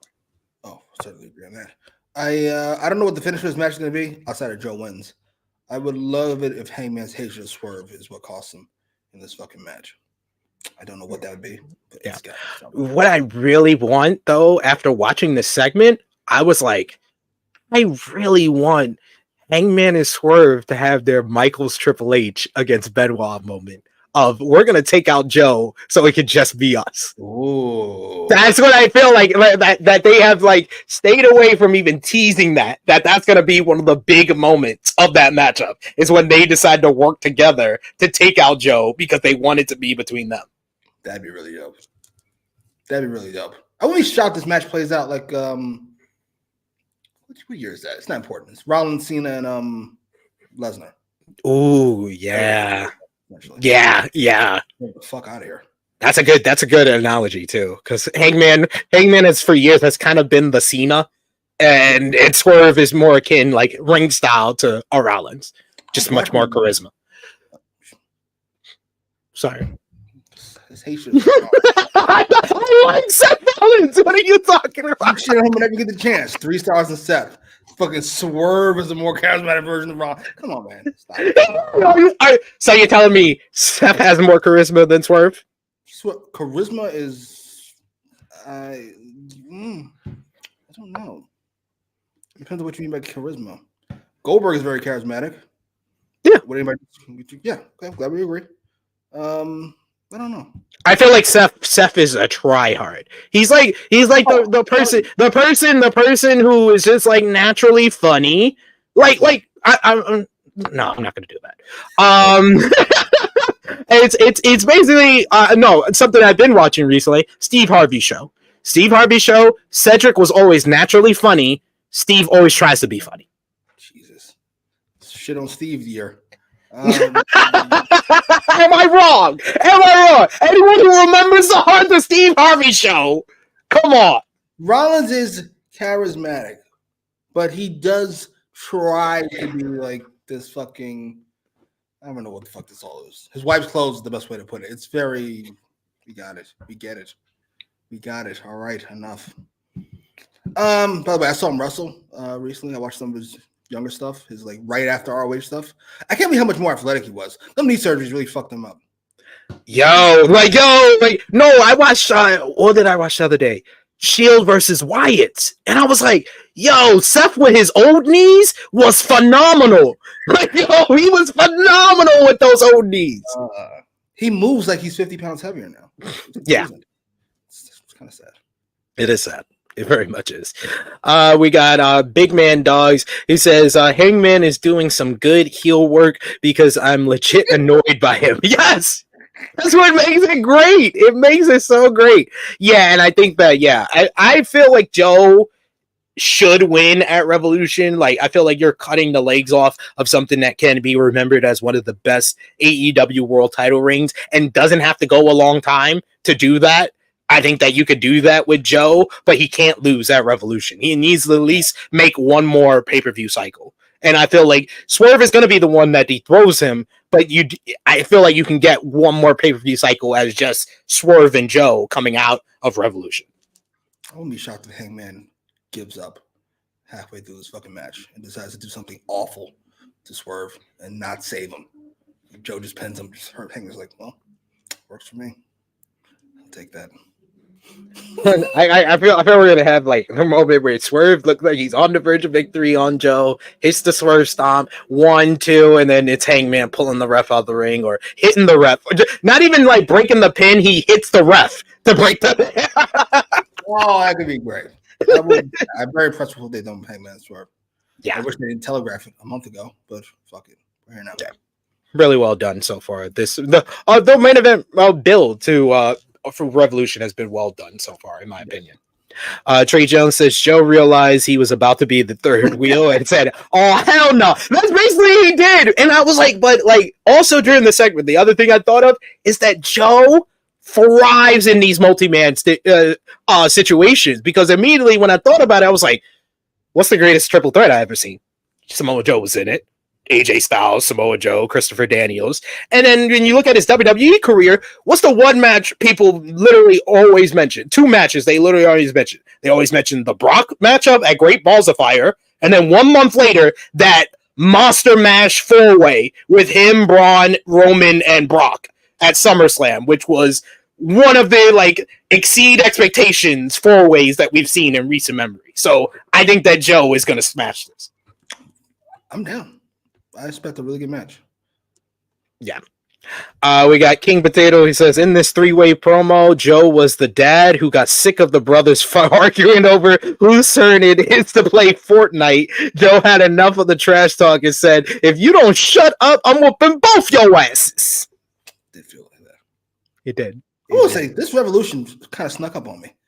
Like, it felt forever away, now it's 2 weeks. Yo, for real, it did. It feels like we were just talking about, oh man, we got a long way to go, and then it's like out of nowhere, it's like, damn, okay, it's right here. We got Alexander bringing up that triple threat. Yes, I agree. What do you think that is the best triple threat of all time, or you have another one? I haven't watched them in a while. I'm pretty sure I gave it 5, but it's between that and the Mania 20 triple threat that they You said what? That what? That they've erased from history. Yeah. The only one that I would say is like number 3 to those two, and it's a personal favorite of mine. Rock Angle Taker Vengeance 2002. Watch that. That's a really good match. Dude, I love that match. I love that match so much for some reason. Like it just holds like rarefied air in my head. Yeah, because The Rock came back, had a match, and then fucking had one more and bounced again. It's like deuces. Got booed out the building. It's like, dude, no, I'm good. King Potato saying, yeah, Seth barely moves like the way he used to. It's probably the knees and other neglected injuries stacked up over the years. You got to imagine a lot of the high flying moves also is going to affect his back too. Yeah, I feel he's somebody I feel bad for in 1 minute, then I fucking don't the next. Like I don't know, probably because he talks so much. That's me. I think that's me. I think that's why I go from like I've done podcasts on this channel and other channels where I've been like the number one Seth Rollins defended. Like I don't like the fact that this guy has been like the number one riding for WWE, been waving the flag, and then y'all let these dudes, one dude who created the competition, another dude that dragged y'all for a decade, y'all came and let them skip him over. Like it's like. I don't get no appreciation for being here. I feel for Seth in that regards, and I will argue for Seth that he does deserve to be higher than them or on the same level as them. But it's always, yeah, I agree with you. It's always Seth talking for himself. If it's just me talking Seth up, it's when he starts talking himself up. I'm like, nah, bro. This is what you signed up for. I don't really know what to tell you. Like, Cody already showed you how to do it. You're a bigger star than Cody was when he left. If you want to get that spot, you just leave, and then you come back. You'll be fine. But you don't want to do that because you enjoy the paycheck. You enjoy your spot. I'm not mad at it. I would do the same. But it means you got to shut the fuck up. Sorry. Yeah. Like, and you got to accept you're never going to be number one. You're never going to be Roman. Yeah, there's only one number one.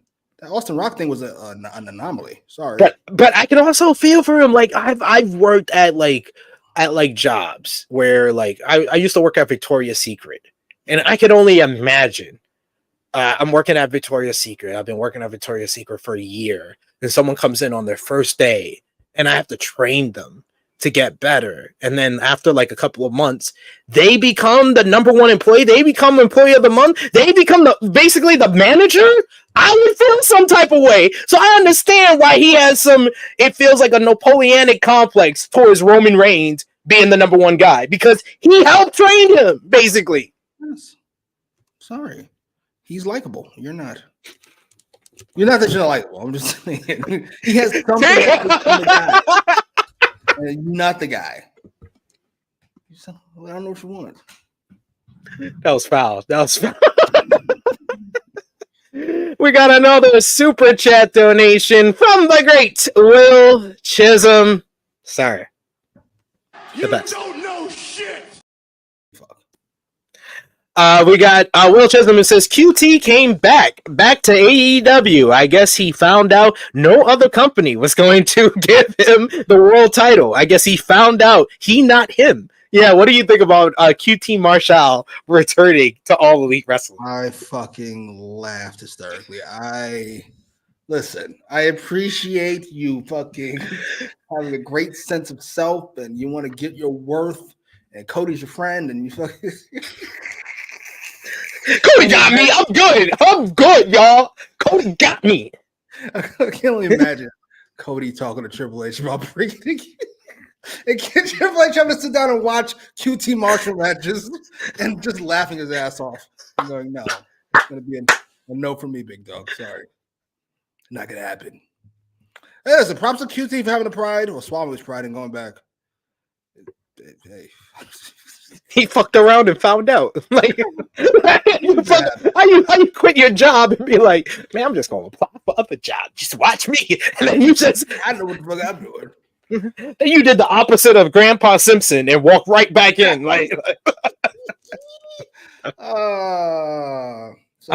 Jesus, man. Big Man Dog says, I have seen some people slurp QT now that he's signed to AEW again. Stop it. He sucked then. If he went to WWE, he would suck.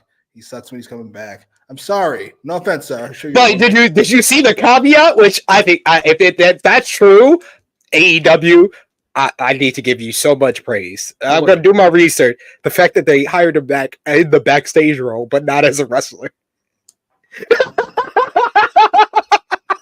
Tony Khan improving very slowly.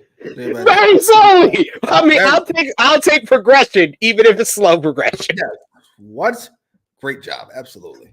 Absolutely not. Like, of course we want you back, man. I told you, the door is never closed. Of course.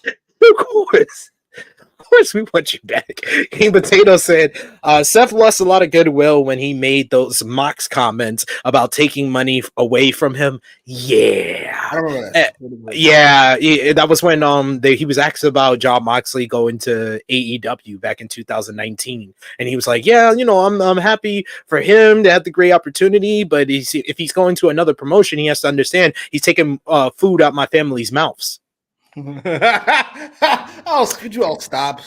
And then he said, I got more money than you to Will Ospreay. He said lots of cringe comments over the years. So it became a running joke that Seth was the anti Becky Lynch. And Becky Lynch raised her popularity by being great on social media, and Seth killed his popularity by being awful on social media. I can see that. I mean, to be fair, Seth doesn't have much of a filter, which I can appreciate and kind of find kind of growth at the same time. Probably shut up. Shit can come back to bite you in the ass. But whatever. Hey, he's got a spot. He's a lifer. Yeah. Trying to think of somebody else in that position. I can't. Seth is like, I'm trying to think of like someone who is there, but always like he's like. No, he's like Triple H, but he fucked a wrestler instead of the boss's daughter. I can see that. He's Triple H if all of a sudden Rock never found something better to do. Yeah.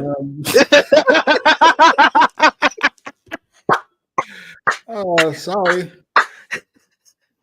Oh man, we got Stephen Chambers mentioning the Tony tweet from earlier yesterday. Says seeing TK saying after Revolution they're going to debut new Dynamite stage with brand new colors. Listen, we downgraded last time. I'm about to downgrade again. Can we not? Can we just leave it alone? Stop touching shit.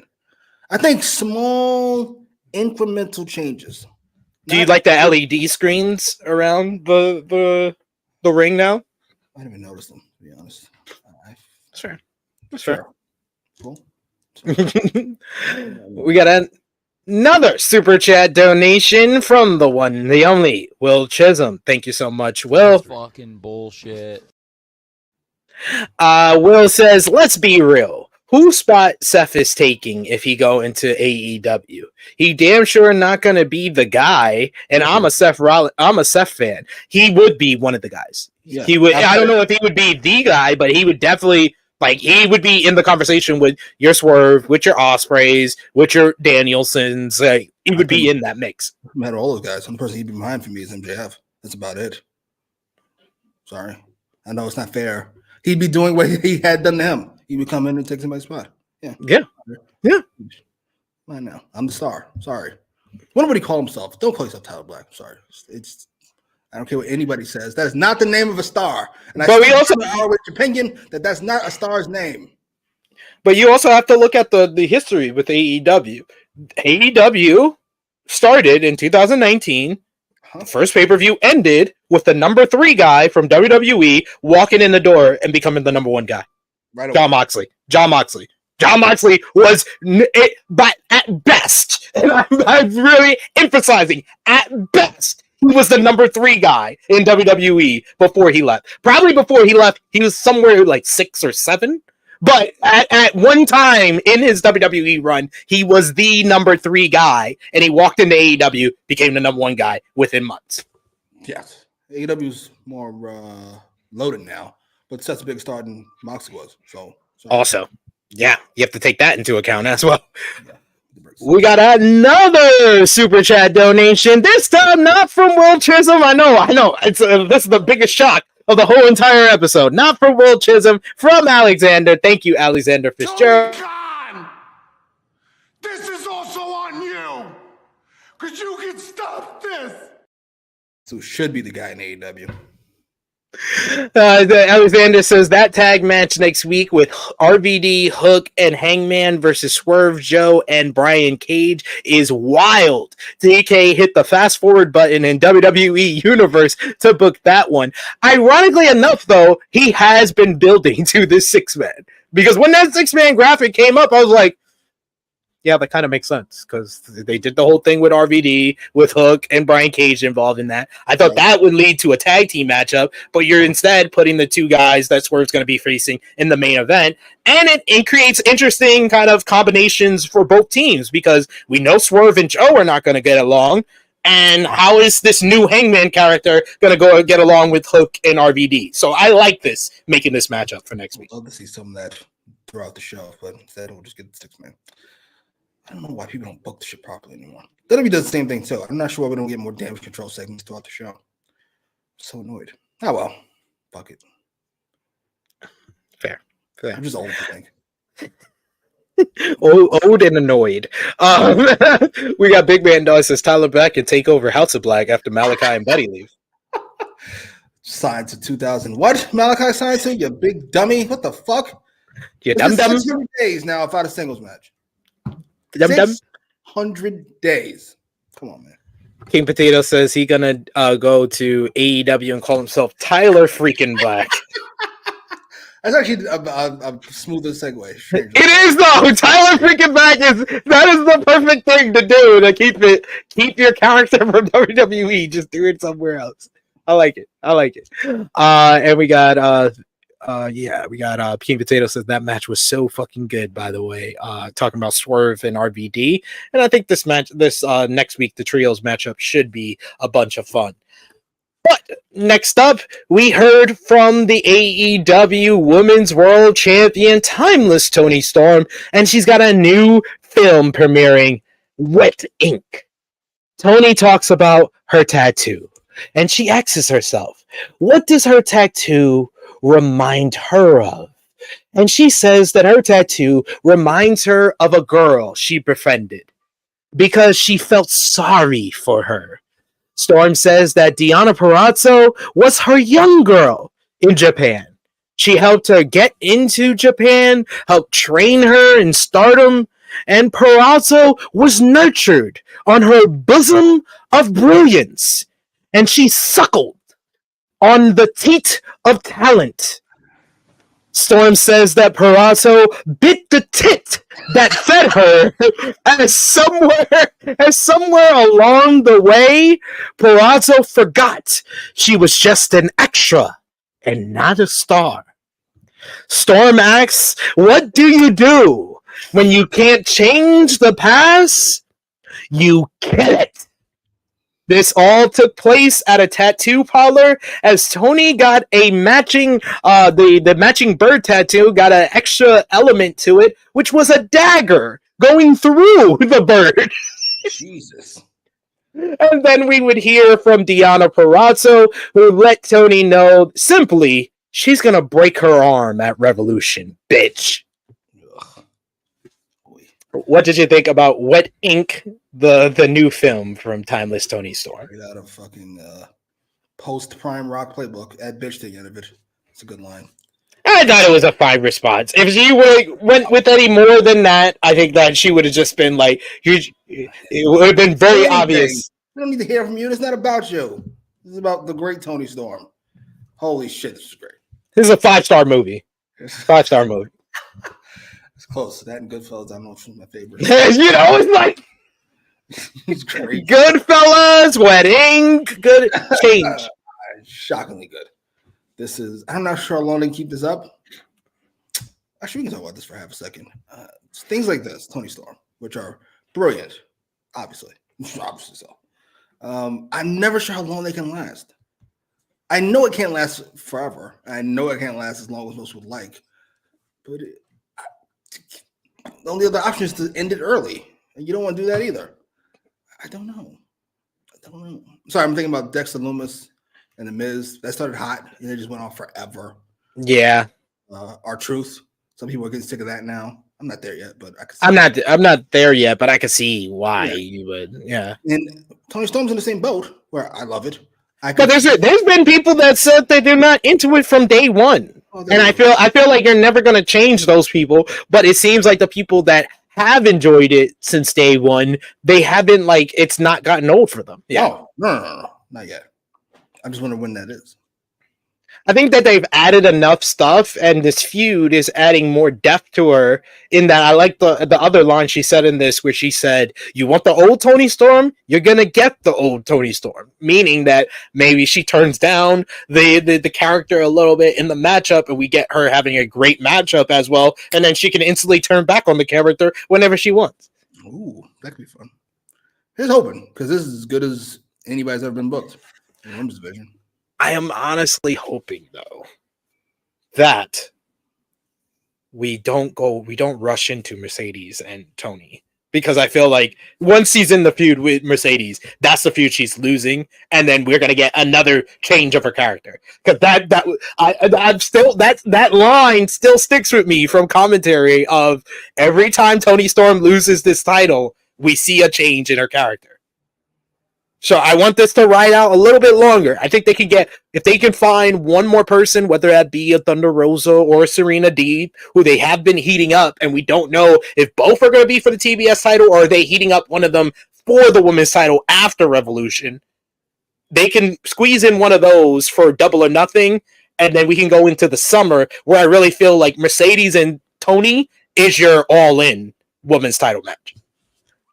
Really? In Wembley? Yeah. Over fucking Jimmy Hayter and Ready by then? That's why, like, if I don't know for sure, then it's Tony and Mercedes. Fair enough. Not mad at it. You mentioned commentary. I almost forgot. This commentary group is heinous. They're awful. I'm sorry. I don't care what anybody says. They objectively suck. Excalibur sounds so... He's not bad. What's the word I'm looking for? He sounds so detached. Like he's watching a replay of something that's happening instead of something that's actually happening. Give me Nigel McGuinness, please. I don't ask for much. He's not play-by-play. Got nothing to do with me. Just give me Nigel McGuinness. Louis, I love that. Every other Wednesday night Messiah. Y'all are legitimately, between the chat and Jimmy, y'all are selling me on Tyler freaking Black, AEW World Champion in 2025. Y'all are selling me on this. I'm here. I feel like this is the only way he can become a number one anywhere in this. You gotta make the move if you want it. We got the Polished Jen who says the teat of talent. Yo, those lines were just so good. It was just so good. The teat of talent. You bit the tit that feds you. What? Like, you got the Russell Westbrook in your head, like, nigga, what? We got Power Driver Finisher says it definitely has a shelf life. I feel like it's coming soon. It's not something they should keep around forever, honestly. Yeah, agreed. Yeah, that's what I said. I feel like they can get 5 to 6 months out of this. They can make this a full year character, but then once she loses the title, you do another change. And I don't think it's too much of a change. I think it needs to be something along these lines, but in a different way. From fucking the 50s to what, the 70s? Yes. Starts dancing like starts walking around like Eartha Kitt and shit. You know? We said Estat saying I could see that. Asa, did y'all see what Tony did to her with her tattoo? Yeah, I said she put the dagger. She got the dagger put through the duck. Yeah, I said that. You watched it? It's Tony Storm. Of course we watched it. Yeah, of course. We pay attention for Tony. Next up. Yeah, the Young Bucks. Matthew and Nicholas Jackson going up against Dante and Darius Martin of Top Flight. I'm sorry, I cannot get over the soul patch of the Bucks throughout this matchup. It looks so ridiculous, but it just works. I thought this matchup was a nice little kind of just show us the change in the Young Bucks, where they're basically versing younger versions of themselves, but they're just so far from where Top Flight was. Like Top Flight, that was their character like 3 characters ago. This feels like it was them kind of just bumping around for them, looking ridiculous in the blood-stained suits, taking a lot of bumps for the Top Flight duo. And I love the story of Darius and Dante not just facing, one of the greatest tag teams in AEW, but they're also versing their bosses, where it's not just them versing their bosses, it's also the referee to do his job. He has to face the boss. Like at certain points, Nicholas, especially, because they have been playing this whole trope of Nicholas is the one that is a hothead, while Matt is the one that tries to be the cooler head and tries to ease things over. So when he would yell at Rick Knox, it would be Matt being like, "Oh no, he's just kidding. Nothing to worry about. And so it was Nicholas who got upset at Rick Knox for admonishing them after they were cheating in the matchup. Matthew uses this to deliver a big low blow, a pop-up low blow to Darius. After Rick Knox turns around, Nicholas gets back into the ring, and that allows them to hit the EVP trigger for the 1-2-3. A good tag team matchup here. Post-match, though, was better.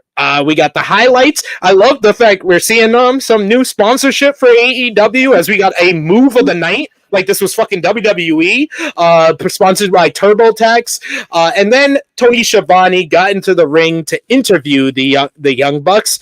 Matthew says that they are undefeated this year and says that makes them the top unbeatable team in AEW and the #1 contenders. They says they put over how great Top Flight is, and that is why they are now the #1 contenders. They even have their own graphic.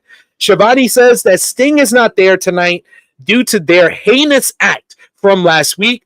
Matthew cuts him off, though, and says that is a breach of contract, publicly disparaging the EVPs. Nicholas says that it's going to be an $1,000 fine. This gets them some booze. He then asks Schiavone if he has a problem with that and shoves him, which gets massive heat from this fans. They love Tony Schiavone. They even help him up, and they look like they're getting him into the EVP trigger position, which got even more heat. This brings out Darby Allin sprinting to the ring with Sting's baseball bat.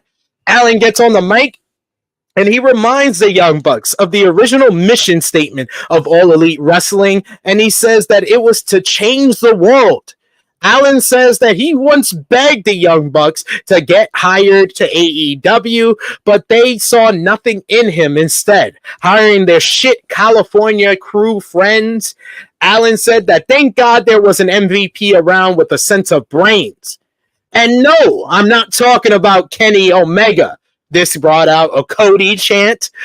Allin says that the Bucks did an interview last year saying that they re-signed to AEW due to an easier schedule, which in turn makes the original mission statement dead. He says even go back to the debut episode of AEW Dynamite, they didn't have Darby Allin on the show. Instead, it had guys like Brandon Cutler on the show. What the hell? Allin says that the Bucks don't know what they're getting themselves into. You guys want to be in Sting's final match? Well, Sting has nothing left to lose. He's coming for a fight. So come Revolution, it's showtime.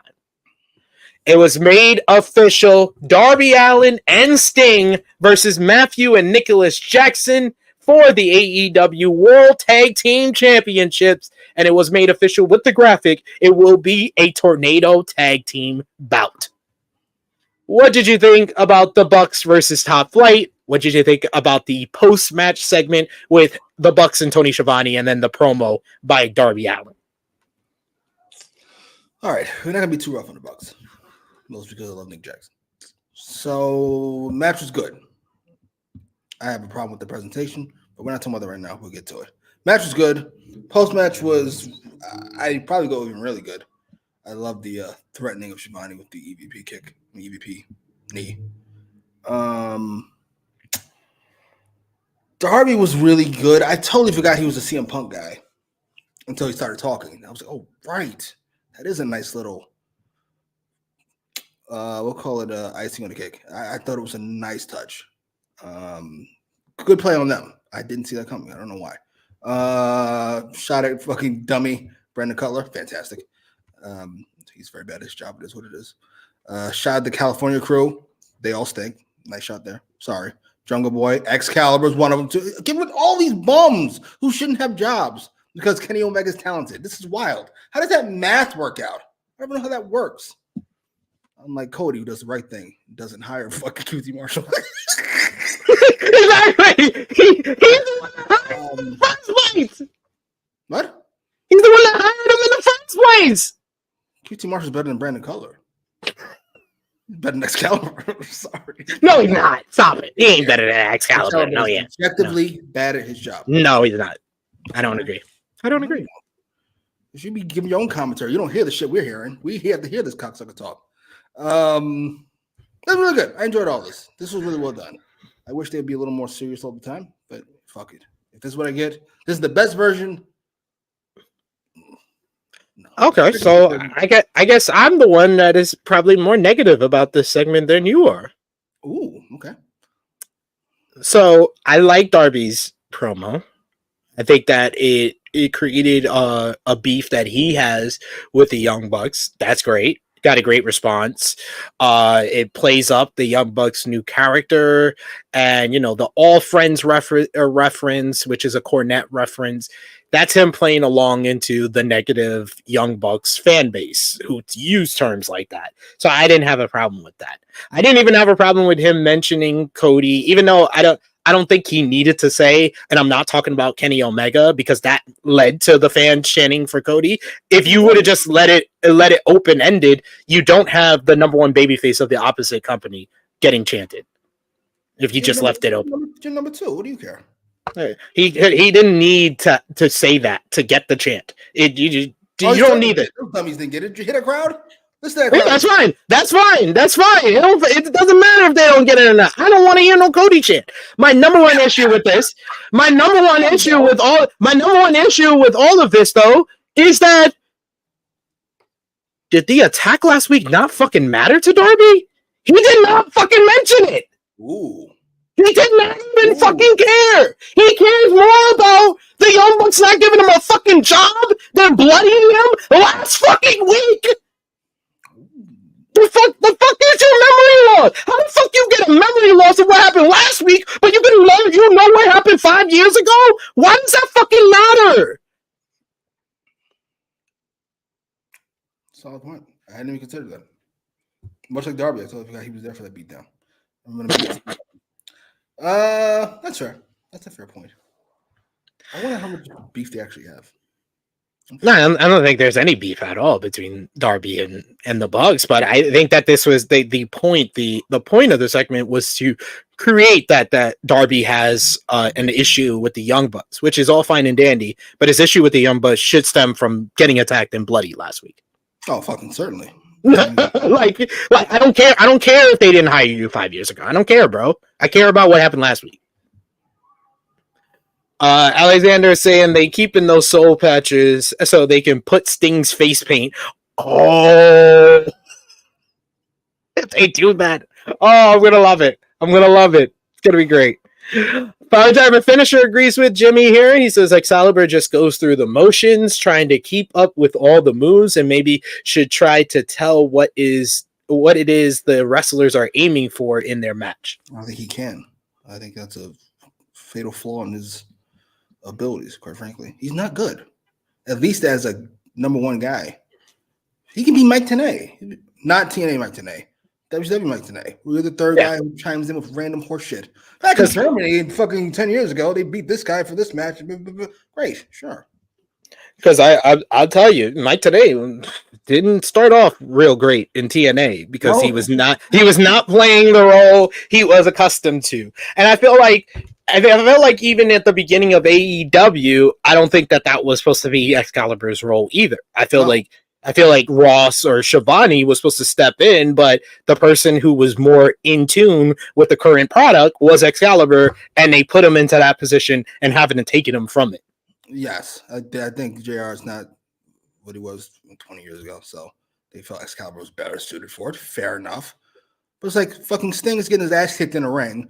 You're supposed to be losing your mind. A legend is getting the shit kicked out of him. Instead, you're like, they actually call that the EVP? What? Sir, can we focus on what's happening? The fuck is wrong with you? Oh. We got Joseph with it. He says Darby hitting them with the all friend wrestling out here, babyface and Cornette. I didn't even know that was a Cornette thing. Yeah, you should have kept it AEW and called it all empty-headed fuck. Empty-headed dumb fuck wrestling. We got Big Man Dogs. I don't agree with this. He says this promo was bad for AEW, but I loved it in terms of content. I don't think it was bad for AEW. It was just nonsensical when you did such a great angle last week. That's true. I don't think that's bad for AEW in turn. Can it be bad? Yes. Is it bad right now? No. It can't be. Sorry, they're the number 2 and the gap's not closed. There's nothing you can do to make that work. Except maybe firing MJF. There's nothing you can do. We got another super chat donation. Thank you so much, Alexander Fitzgerald. We appreciate you. I'm not going to sit back and take this fucking shit.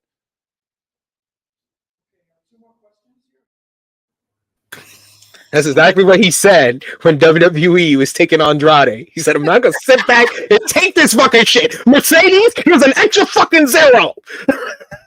Brilliant. Jack Perry. Alexander says Jack Perry. Check his bank account and go, what the fuck? Alexander says Jack Perry joining the Young Bucks would get massive heat if that ever happens. I wouldn't mind. The new elite. If I have to have Jack Perry on my TV screen, I can't keep him in New Japan, which would be my goal. And he had to come back to Dynamite. I'm not mad at this idea. That's a solid idea. Like Jack Perry being paired with the Young Bucks or being paired with Christian, he has to be paired. You should not ruin the patriarchy for any reason. Not for Jack Perry. He's Will Smith in season 4 of Fresh Prince. He tried to go out on his own. He failed. He's got to go live in the pool house now. That's all he's doing. Jack Perry. That's all he's doing. That's blasphemy at the highest order. Yes, it is. Non-talented cocksucker compared to Will Smith. What's the matter with you? Oh man, we also got another super chat donation from Will Chisholm. Thank you so much, Will. As always, what do we want to give him this time? They go on Twitter. I don't see how this is going to work. This is absolutely ridiculous. Send. Holy shit, I miss MJF. Will says Darby cared more about getting Cody over as a babyface in AEW more than getting busted open. That's what I'm saying. Like that's what. Like by the end of the promo, I was like, oh, cool. You're like, cool. Got some insider shots in. But I was like, why didn't you mention he got fucked up last week? Like, why? Why is he gonna mention it? They're wearing the suits. We can see that fucking he got fucked up. He remembered what's he gonna do. Oh, I'm gonna get you. What? Get your ass kicked right now? 2-on-1? Stupid. Oh. Well, you don't want to fight them for that. You want to fight them because they didn't hire you? Because you were broke? Because you were a broke ass nigga 5 years ago? I'm fighting you for Sting. Because you want to see his last match. He didn't even say that. I wanted him to say that. Jesus. We probably try to finish this yesterday. The 3-man booth is mostly Taz saying, insert comment here, Jones, and Tony and Excalibur trying to juggle talking amongst themselves.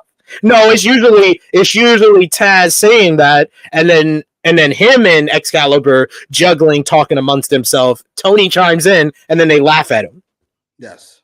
They're all mature fucking adults. It's fucking heinous. I'm sorry. What's Collision Crew now? Is Tony still there? Yes. Shivani, Kevin Kelly, and Nigel. Just do fucking... Can't we pay them to sit home? Just do Ian and fucking Nigel. And let's all move on with life. We could put Kevin on Dynamite. Sure. We get rid of everybody else? No. Excalibur can actually be Mike today.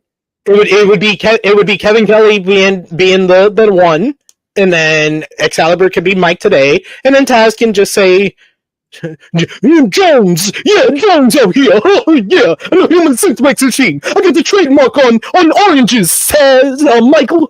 Shit. A lot of you don't know this. 20 years ago, Taz was really good. He was. Him and Cole. They were great, right? All timers. Speaking of things that used to be great, the Bang Bang Scissor Gang right here.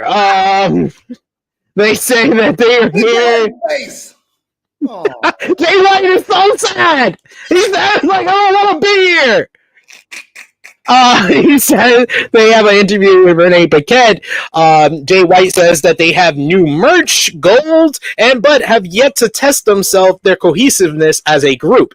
Daddy Ass and Austin Gunn take turns interrupting each other, suggesting a 12-man tag on Rampage. Everyone did their signature lines until Taz called them all very annoying people. How dare you, of all people? Jay White. Oh my god. Jay White's like, please get me out this fucking angle. Like, now. This is jarring. See, this is what happened. You know that phrase, the squeaky wheel gets the juice or the oil or whatever the fuck. Jay White, I remember fucking when he was being booked like shit. In his first 2 months, he came out and said he has no real issue with the way he's being booked. And Tony Khan took that and said, great. Let's see if we can change that. He put him in this fucking nonsense. Holy shit. I'm sorry. This is inexcusable. The faith that Will Ospreay has that he's not going to suffer the same fate is jarring to me. I can't argue. Temporary. That's all I can hope. That the turn is coming shortly. Yeah. That's what I'm hoping for. We got Antoine who says Jay White looks like, when is Juice coming back? Save me. Yeah, like this, I feel like the biggest injuries to AEW over the last couple of over the last year has been Adam Cole and what it did to that MJF title run and babyface run, and then Juice Robinson and what has left of the Bullet Club Gold after Juice is injured. It was so cool on Collision. I'm sorry, I love early days of Collision. So good. I miss Ricky Starks. I miss Bullet Club Gold. Oh man. We got another super chat donation from Trey Jones. Thank you so much, Trey. He says, we do not tolerate Bang Bang Scissor Gang slander. Sir, go Google scissoring. Don't fucking put it on my fucking Dynamite. The fuck? These fucking 12-year-olds fucking running around like, save Jay White, please. That's why Triple H got rid of them bums. Get rid of DX. Jay White needs to get rid of these bums. Get out of here. I'm a star. I'm out of here. MJF has one thing to say to you based on your super chat, Trey. You fucking mark!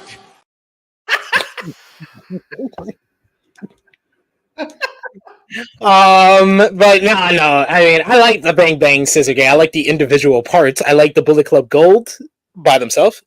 Right. The claim has, they're not. I'm not into them as much as I once was. It's over. It ran its course. It ran its course. It's a solid thing, and now they should settle down into mid-cardhood forever. Agreed. And we got another super chat donation from the great Will Chisholm. Thank you so much, Will. You prick! Will says, I got a theory why Tony Khan don't push Thunder Rosa. He be... Huh? Never mind. Sorry. The words and opinions of Jimmy Macram do not necessarily reflect those of True Heel Heat, its viewers, or affiliates. I got a theory why Tony Khan don't push Thunder Rosa. He be listening to her on Busted Open radio. She doesn't talk bad about WWE. She fair. Plus, she's cool with Punk and Cody. Tony, like, I got your ass. I mean, there was a few people like that. I think Darby's the only one that survived the purge. Fucking Ricky Starks got knocked over quite a few times. FTR is not nearly as high as it used to be. Thunder Rosa, she's all that and she's brown. That's a terrible combination. And a woman. Oh, shit. All the people you're describing the Collision roster. The get away from me roster. Just stay over there on Saturdays.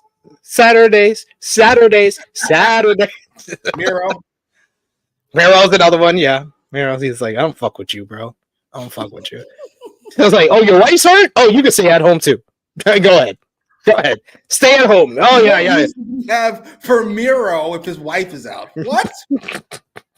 Like we can't come up with anything without CJ Perry around. Like, what are we talking about here? But yeah, that seems to be the case with anyone who is not going to talk is going to talk fairly about AEW or WWE. But next up, we had a women's matchup at 9:30 p.m. But like I said before, we had a women's segment earlier in the show. Yeah, okay. That's progression. That's progression of what we were 6 months ago. Or no, 7 months ago. Because it's all started after All Out. I'm sticking by it. Right. Willow Nightingale going one-on-one with Sky Blue. The extra benefit here is Stokely Hathaway was on commentary. He immediately starts arguing over shirt colors with Taz before the matchup because Taz says he has a copyright on the color orange, and I think Stokely was wearing butter pecan though. This continues the whole story of Stokely really being forced to accept Nightingale as his friend and actually trying to woo her and Chris Statlander as his new clients. He was very supportive of Willow Nightingale throughout this matchup, a change-up from recent weeks. But these two women had a solid bout. Sky Blue showing that a little bit more aggression. I love her playing to the camera. She's probably the female star that plays to the camera almost as much as Britt Baker does. Like, she plays to it a lot. In the end, it was Stokely Hathaway who made a key distraction of the referee, allowing Aubrey to miss Sky Blue getting the cover after Code Blue. This allows Nightingale to gain the advantage, hitting the Babe with the power bomb, the Dr. Bomb, to get the 1-2-3. Willow Nightingale picking up a key victory here that may put her in line for the TBS Championship. Ooh. What did you think about this match here, Jimmy? I gotta be honest. Granted, it's not high level shit. It's not Swerve Hangman or fucking Cody and Roman. But what they've done with fucking Willow and Statlander and the GOAT, Stokely Hathaway, I'm really impressed with the progression. It's been a nice, slow, steady. Things change from week to week to week. It's really, really good. I will say this, by the way. Sky Blue might be the best looking person I've ever seen. Like, this new look she has. I wasn't a big Sky Blue fan before. This new look she has, she's jarringly good looking. I apologize. Black History Month. Me and Swerve apologize for our act.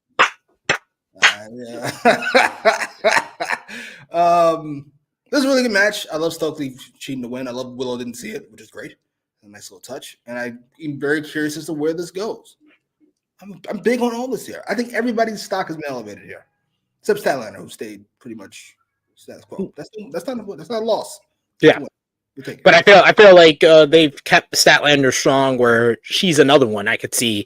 Like I said, I need someone to be the double or nothing challenger for Tony, and that's not Mercedes. I think Statlander's another one that could fit that role, because that's a really fresh matchup of Timeless Tony Storm and Chris. Yeah, we can get Tony Storm and Stokely Hathaway. I cannot even imagine. Imagine like the whole crew of, and you would do tag team matches of Chris and Willow versus Mariah May and Timeless Tony. I feel like they've turned it down at Mariah May. Her fucking heat quite a bit. What's going on? I think they're putting more of the focus on Deanna. They realize they got to put the focus on Deanna if she's going to be the challenger. Agreed. Not mad at it. Yeah. But yes, Stokely, you are the man. Thank you for gracing our screens on Wednesday. And indeed it is. We got a couple of comments I wanted to highlight here. We got Power Charger Finisher. I said, how the F do you not like Willow? I don't. Swerve doesn't. And we know why. It is what it is. I can't knock it. Swerve and Uncle Ruckus are not big fans of Willow. It is what it is. Dr. Umaro doesn't approve. Yes, indeed. Little Black History Month, too. I apologize. That's Tupac. Absolutely. Uncle Swerve. Oh, shit. Uncle Swerve. Uncle Swerve Rockets. And then finally, Jimmy, we had the main event of the show, AEW International Champion Orange Cassidy in a non-title match, a Texas death match going up against the Undisputed Kingdom's Matt Taven. This match was a challenge made by Orange Cassidy following the attacks by the Undisputed Kingdom to Rocky Romero on Rampage, and then to Orange following his bout with Tomohiro Ishii on Collision here. He made the challenge for a Texas death match, and I had very low expectations for this matchup. But I'd be damn if Matt Taven didn't go out here and put on the performance of his damn career. This man, he literally at some point, and I'm not saying this to downplay Orange Cassidy, I was more into the matchup, Jimmy, of Matt Taven versus Tables in this matchup. I'm like, because first you have the whole spot on the stage where he sets Orange up on the table. He tries to get some height on it, but he made the mistake of not running before he jumped off the stage. He tried to do a flat foot stage jump and tried to put him through the table. So it kind of only slightly bent, and he just fell over to the side on the elbow drop. Then he sets up the table up on the ramp and has to freaking power slam Cassidy through it. Then he freaking sets up another table. He busts Orange Cassidy open in between this. And might I say, I'm very particular about my crimson masses in wrestling. And I will say, Orange Cassidy, despite sometimes it not looking like he got a good one, he always seems to get good crimson masses. Not even if it's not always all over his face. It can sometimes be on the side of his face, like he's Two-Face. And this was that here. He was like Two-Face here, where one side of his face was like blood pouring from it, and the other side of his face was clean. I like that as well. But the biggest spot of the matchup, the Big Bill Black Hole Slam of this main event, just like last week's main event, there's one spot that stood out last week. The one spot here is Matt Taven committing suicide through that table, and then the table, everything that was on top of the announce table fucking exploded. It was like an explosion. How everything jumped off the table when Taven went into the other table. Then you get Orange pulls out a box of chocolate, give it to him by Chucky T, who wanted a little bit of revenge of his own on the Undisputed Kingdom. But of course, in the box of chocolate was a box of thumbtacks. Both Orange and Matt Taven went into the thumbtacks. I thought Taven was even worse because he did a fucking splash into the thumbtacks. They get chairs out here. Mike Bennett comes out to help out Matt Taven. This leads to Trent Beretta coming down to the ring to make the save with a box of flowers that had a lead pipe in it. They take out Trent Beretta with the reverse DDT onto a steel chair, but it's Orange Cassidy, a nice little closing segment where Matt Taven basically was getting up after the beach break on a stack of chairs and the thumbtacks. He sits up, he tells Orange Cassidy, gets on his feet and says, "I'm Matt Taven." Then gets punched the fuck out with the orange punch with the chain around his fist. Roderick Strong tries to come down to the ring, make the save, and attack Orange Cassidy, but Trent Beretta jumps in his way, taking the bullet for his best friend, as Orange Cassidy is the last man standing and wins the Texas Death Match. We end the show with the Undisputed Kingdom walking up the ramp, looking beaten and destroyed from the brawl, while Trent Beretta and Orange Cassidy celebrate in the ring. In a vacuum, great match. This fit the bill, fit the stipulation, had enough crazy spots, and like I said, Matt Taven was the MVP of this matchup. This was by far his best performance.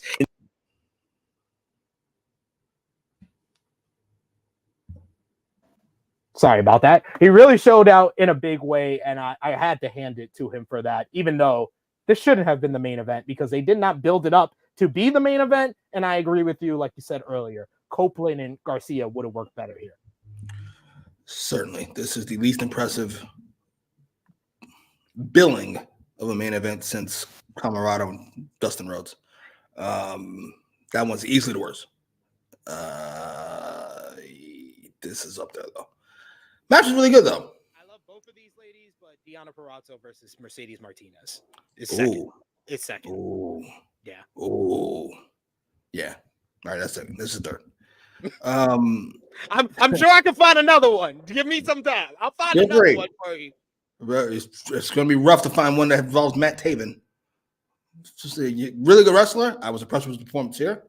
This felt appropriate. I got to be honest, by the end, I thought the fucking Undisputed Kingdom should have won because it's the Undisputed Kingdom. We're trying to build them up this fucking dynamic super group.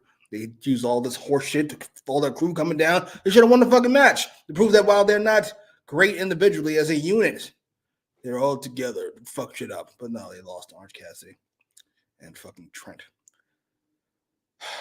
Bucks should have opened because I think it's a faster paced match. Not much faster, but faster. And Garcia and Edge should have closed. That's probably why I didn't like the show, now to think about it. Everything was good. It was just out of order. I was not a fan. That can really affect your ability to enjoy the show well. I do agree, though. I like the Bucks top flight opening more so not because of the pace of the matchup, more so that it feels like I am watching a fucking episodic show where the last thing I saw, I see the immediate follow-up on the next show. Mm-hmm.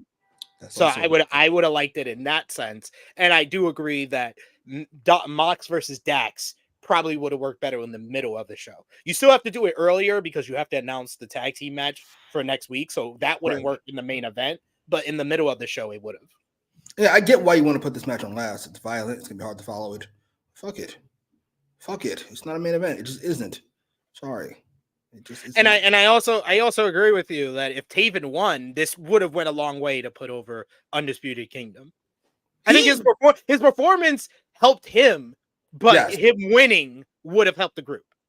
I don't want to rant because it'll be a really long rant, not just about AEW, but WWE has done this shit as well. He's under Triple H. Listen, we have to have strong baby faces. I understand this. But if your baby face can demolish heels, it doesn't. Undisputed Kingdom, House of Black, Damage Control. It's the same shit. One guy should not beat three guys. I don't care what kind of match you do. It doesn't work. Also, with the setup for this matchup, I thought the storytelling would have been more effective if Roderick Strong suggested this matchup, not Orange Cassidy. Ooh. Because then it looks like Roddy had a plan to get Orange weakened before the pay-per-view, and that's why he waited fucking 6 weeks.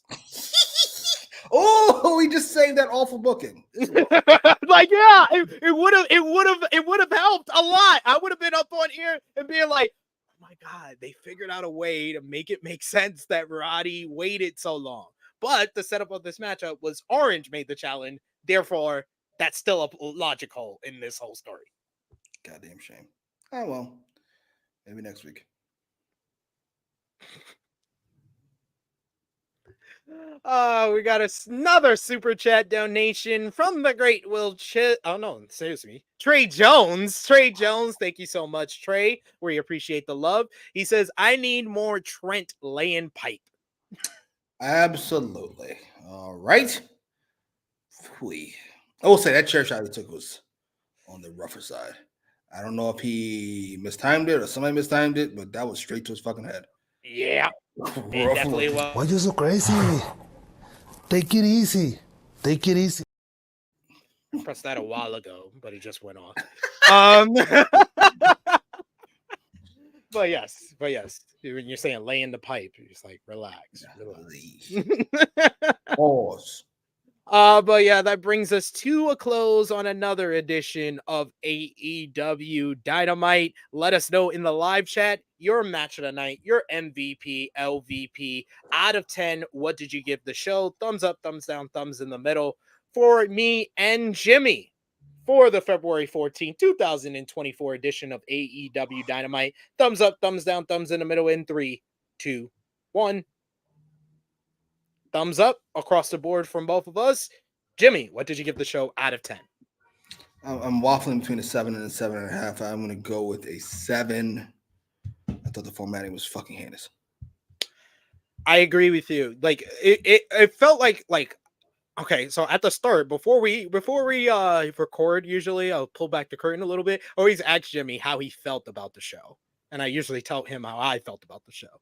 So he didn't. He kind of gave me like an answer of indifference about the show, and I said I liked the show, but there was something that was holding me back from saying I loved the show. So through talking this all out, I realized that both of our issue was the layout of the show. That was my main issue, and that's why I'm exactly with you. I'm at a 7 out of 10. This was the filler show that I was talking about 2 weeks ago, but done better, but also done worse. It was weird. I felt like that one was laid out better, but it wasn't as effective of a filler show. This was a much better, effective filler show, just not laid out well. That's fair enough. I don't believe in filler shows, especially 2 in 4 weeks. You said, "Come on, man, the fuck are we doing?" It's not filler then. It's just the show. It's just the show. Ugh.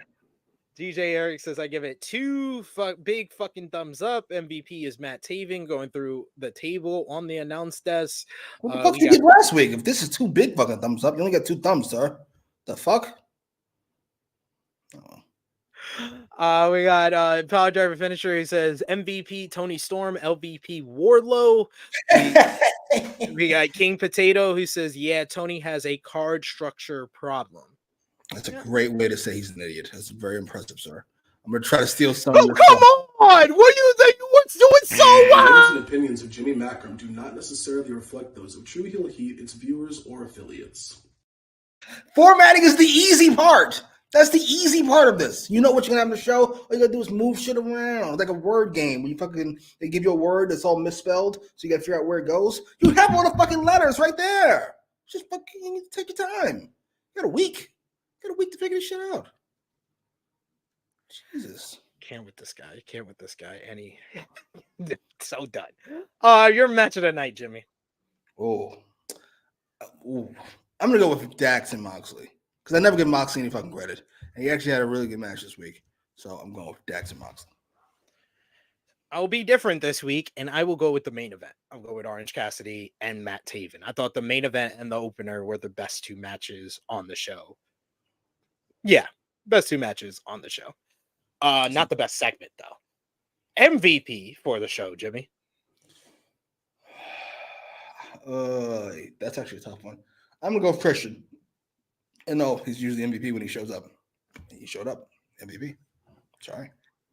I'm gonna go with like I'm gonna go with co-MVPs, and it's the 3 people that I feel like were the stars of the show and in the best segments on the show. Christian Cage with that post match, Timeless Tony Storm with Wet Ink. Ah, shit. and whiny Hangman Adam Page in that 3-way promo. Those were the 3 stars for me on this show. I'm gonna go co-MVPs, Christian and the guy who yelled out during the Swerve segment. What'd he say? What'd he say? Then Swerve sold it. Swerve sold it too because he stared at him like LVP for the show, Jimmy. Oh, shit. That's a rougher one. Wardlow feels easy. I don't want to do that. I'll go Tony Khan. Form at your fucking show.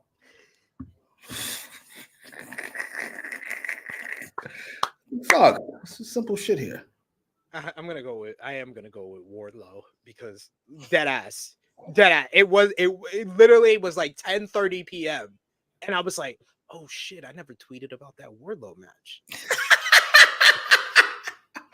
All right. I was like, I literally was watching the show and I did not remember that was on the show until an half an hour after the show ended. You know what? Somebody said yeah. You mentioned how quick Wardlow's on screen. Somebody else was on screen really quickly and in less impressive fashion. LVP might be Jay White. Poor Jay White. Save Jay White. Poor Jay White. The same Jay White campaign. We're gonna make Jay's face, and we need someone to zoom in on the face and then send a picture to us so we can make that one of like, if we're not pleased with a segment, we're just gonna put Jay White's face here. He's so sad. Oh, Jay. In the tournament just a second ago. Oh, that brings us to a close on another edition of AEWramble. Jimmy, let the people know where they can follow you on social media and what you got going on over on your channel. At Jimmy Macram on Twitter. I can't believe how many people I blocked recently. It's a jarring amount of people. I was gonna block you. What? What Triple did you do? Not block you, but mute you. My friend, I can't block you. I mute you. Triple H hatred was like outrageous. I don't have any hatred for the man. I blocked the Ether Triple H guy. I blocked that guy. Oh, okay, good. And then I was about to block you, but you're my friend. It's like these guys are on the opposite ends of the spectrum, and we don't tolerate that on my timeline. But I didn't. And on YouTube, where we watch TV and movies, we're watching Atlanta right now, and it is hysterical and weird and hysterical in every way possible. But yeah, definitely check it out. Oh, did you see the trailer for this? I did. What the fuck was Wolverine's voice? Yeah, that was my only nitpick, but hearing that song brought me back to being 7 years old. It brought me and the ending. I was like, that's how you hook motherfuckers. Yes. That's how you hook them. I gotta be honest though, over the last 20 years, when did they do it? I think it was about 20 years ago. People fucking obsessed with giving Storm this fucking haircut. What is with this fucking mohawk? I hate this fucking mohawk. Can we stop? I'm not with it. But I don't know what got me more excited, that trailer or the Deadpool trailer. No, definitely I haven't seen it. You haven't seen the trailer? No. You need to. Good. Yeah, it's great. Great stuff. But yes, check out all that great stuff over on Jimmy's channel. You can follow me on the Twitter machine at TrueHillSP3. You can follow the gang Facebook, Twitter, Instagram, TikTok at TrueHillHeat. Patreon.com/True Hill Heat gets you exclusive content, the True Hill Heat Prediction Championship, and more. And go over to True Hill Heat Sports YouTube channel. We got an announcement dropping today about a big change over to that channel. And thank you so much to everyone who has subscribed to that channel, as we just hit 500 subscribers this week. So we appreciate the support over there as well. Check out all the great content we got on the channel right now, like Rated Raw review from Tuesday. Check out our NJPW New Beginning in Osaka review with me and Sanal from earlier this week as well. Bryan Danielson versus Zack Sabre Jr. match of the year so far, in my opinion. For Jimmy, it is me, your True Hill Phenom SP3. This has been AEWramble, episode 133. All Friends Wrestling. We are signing off until next time.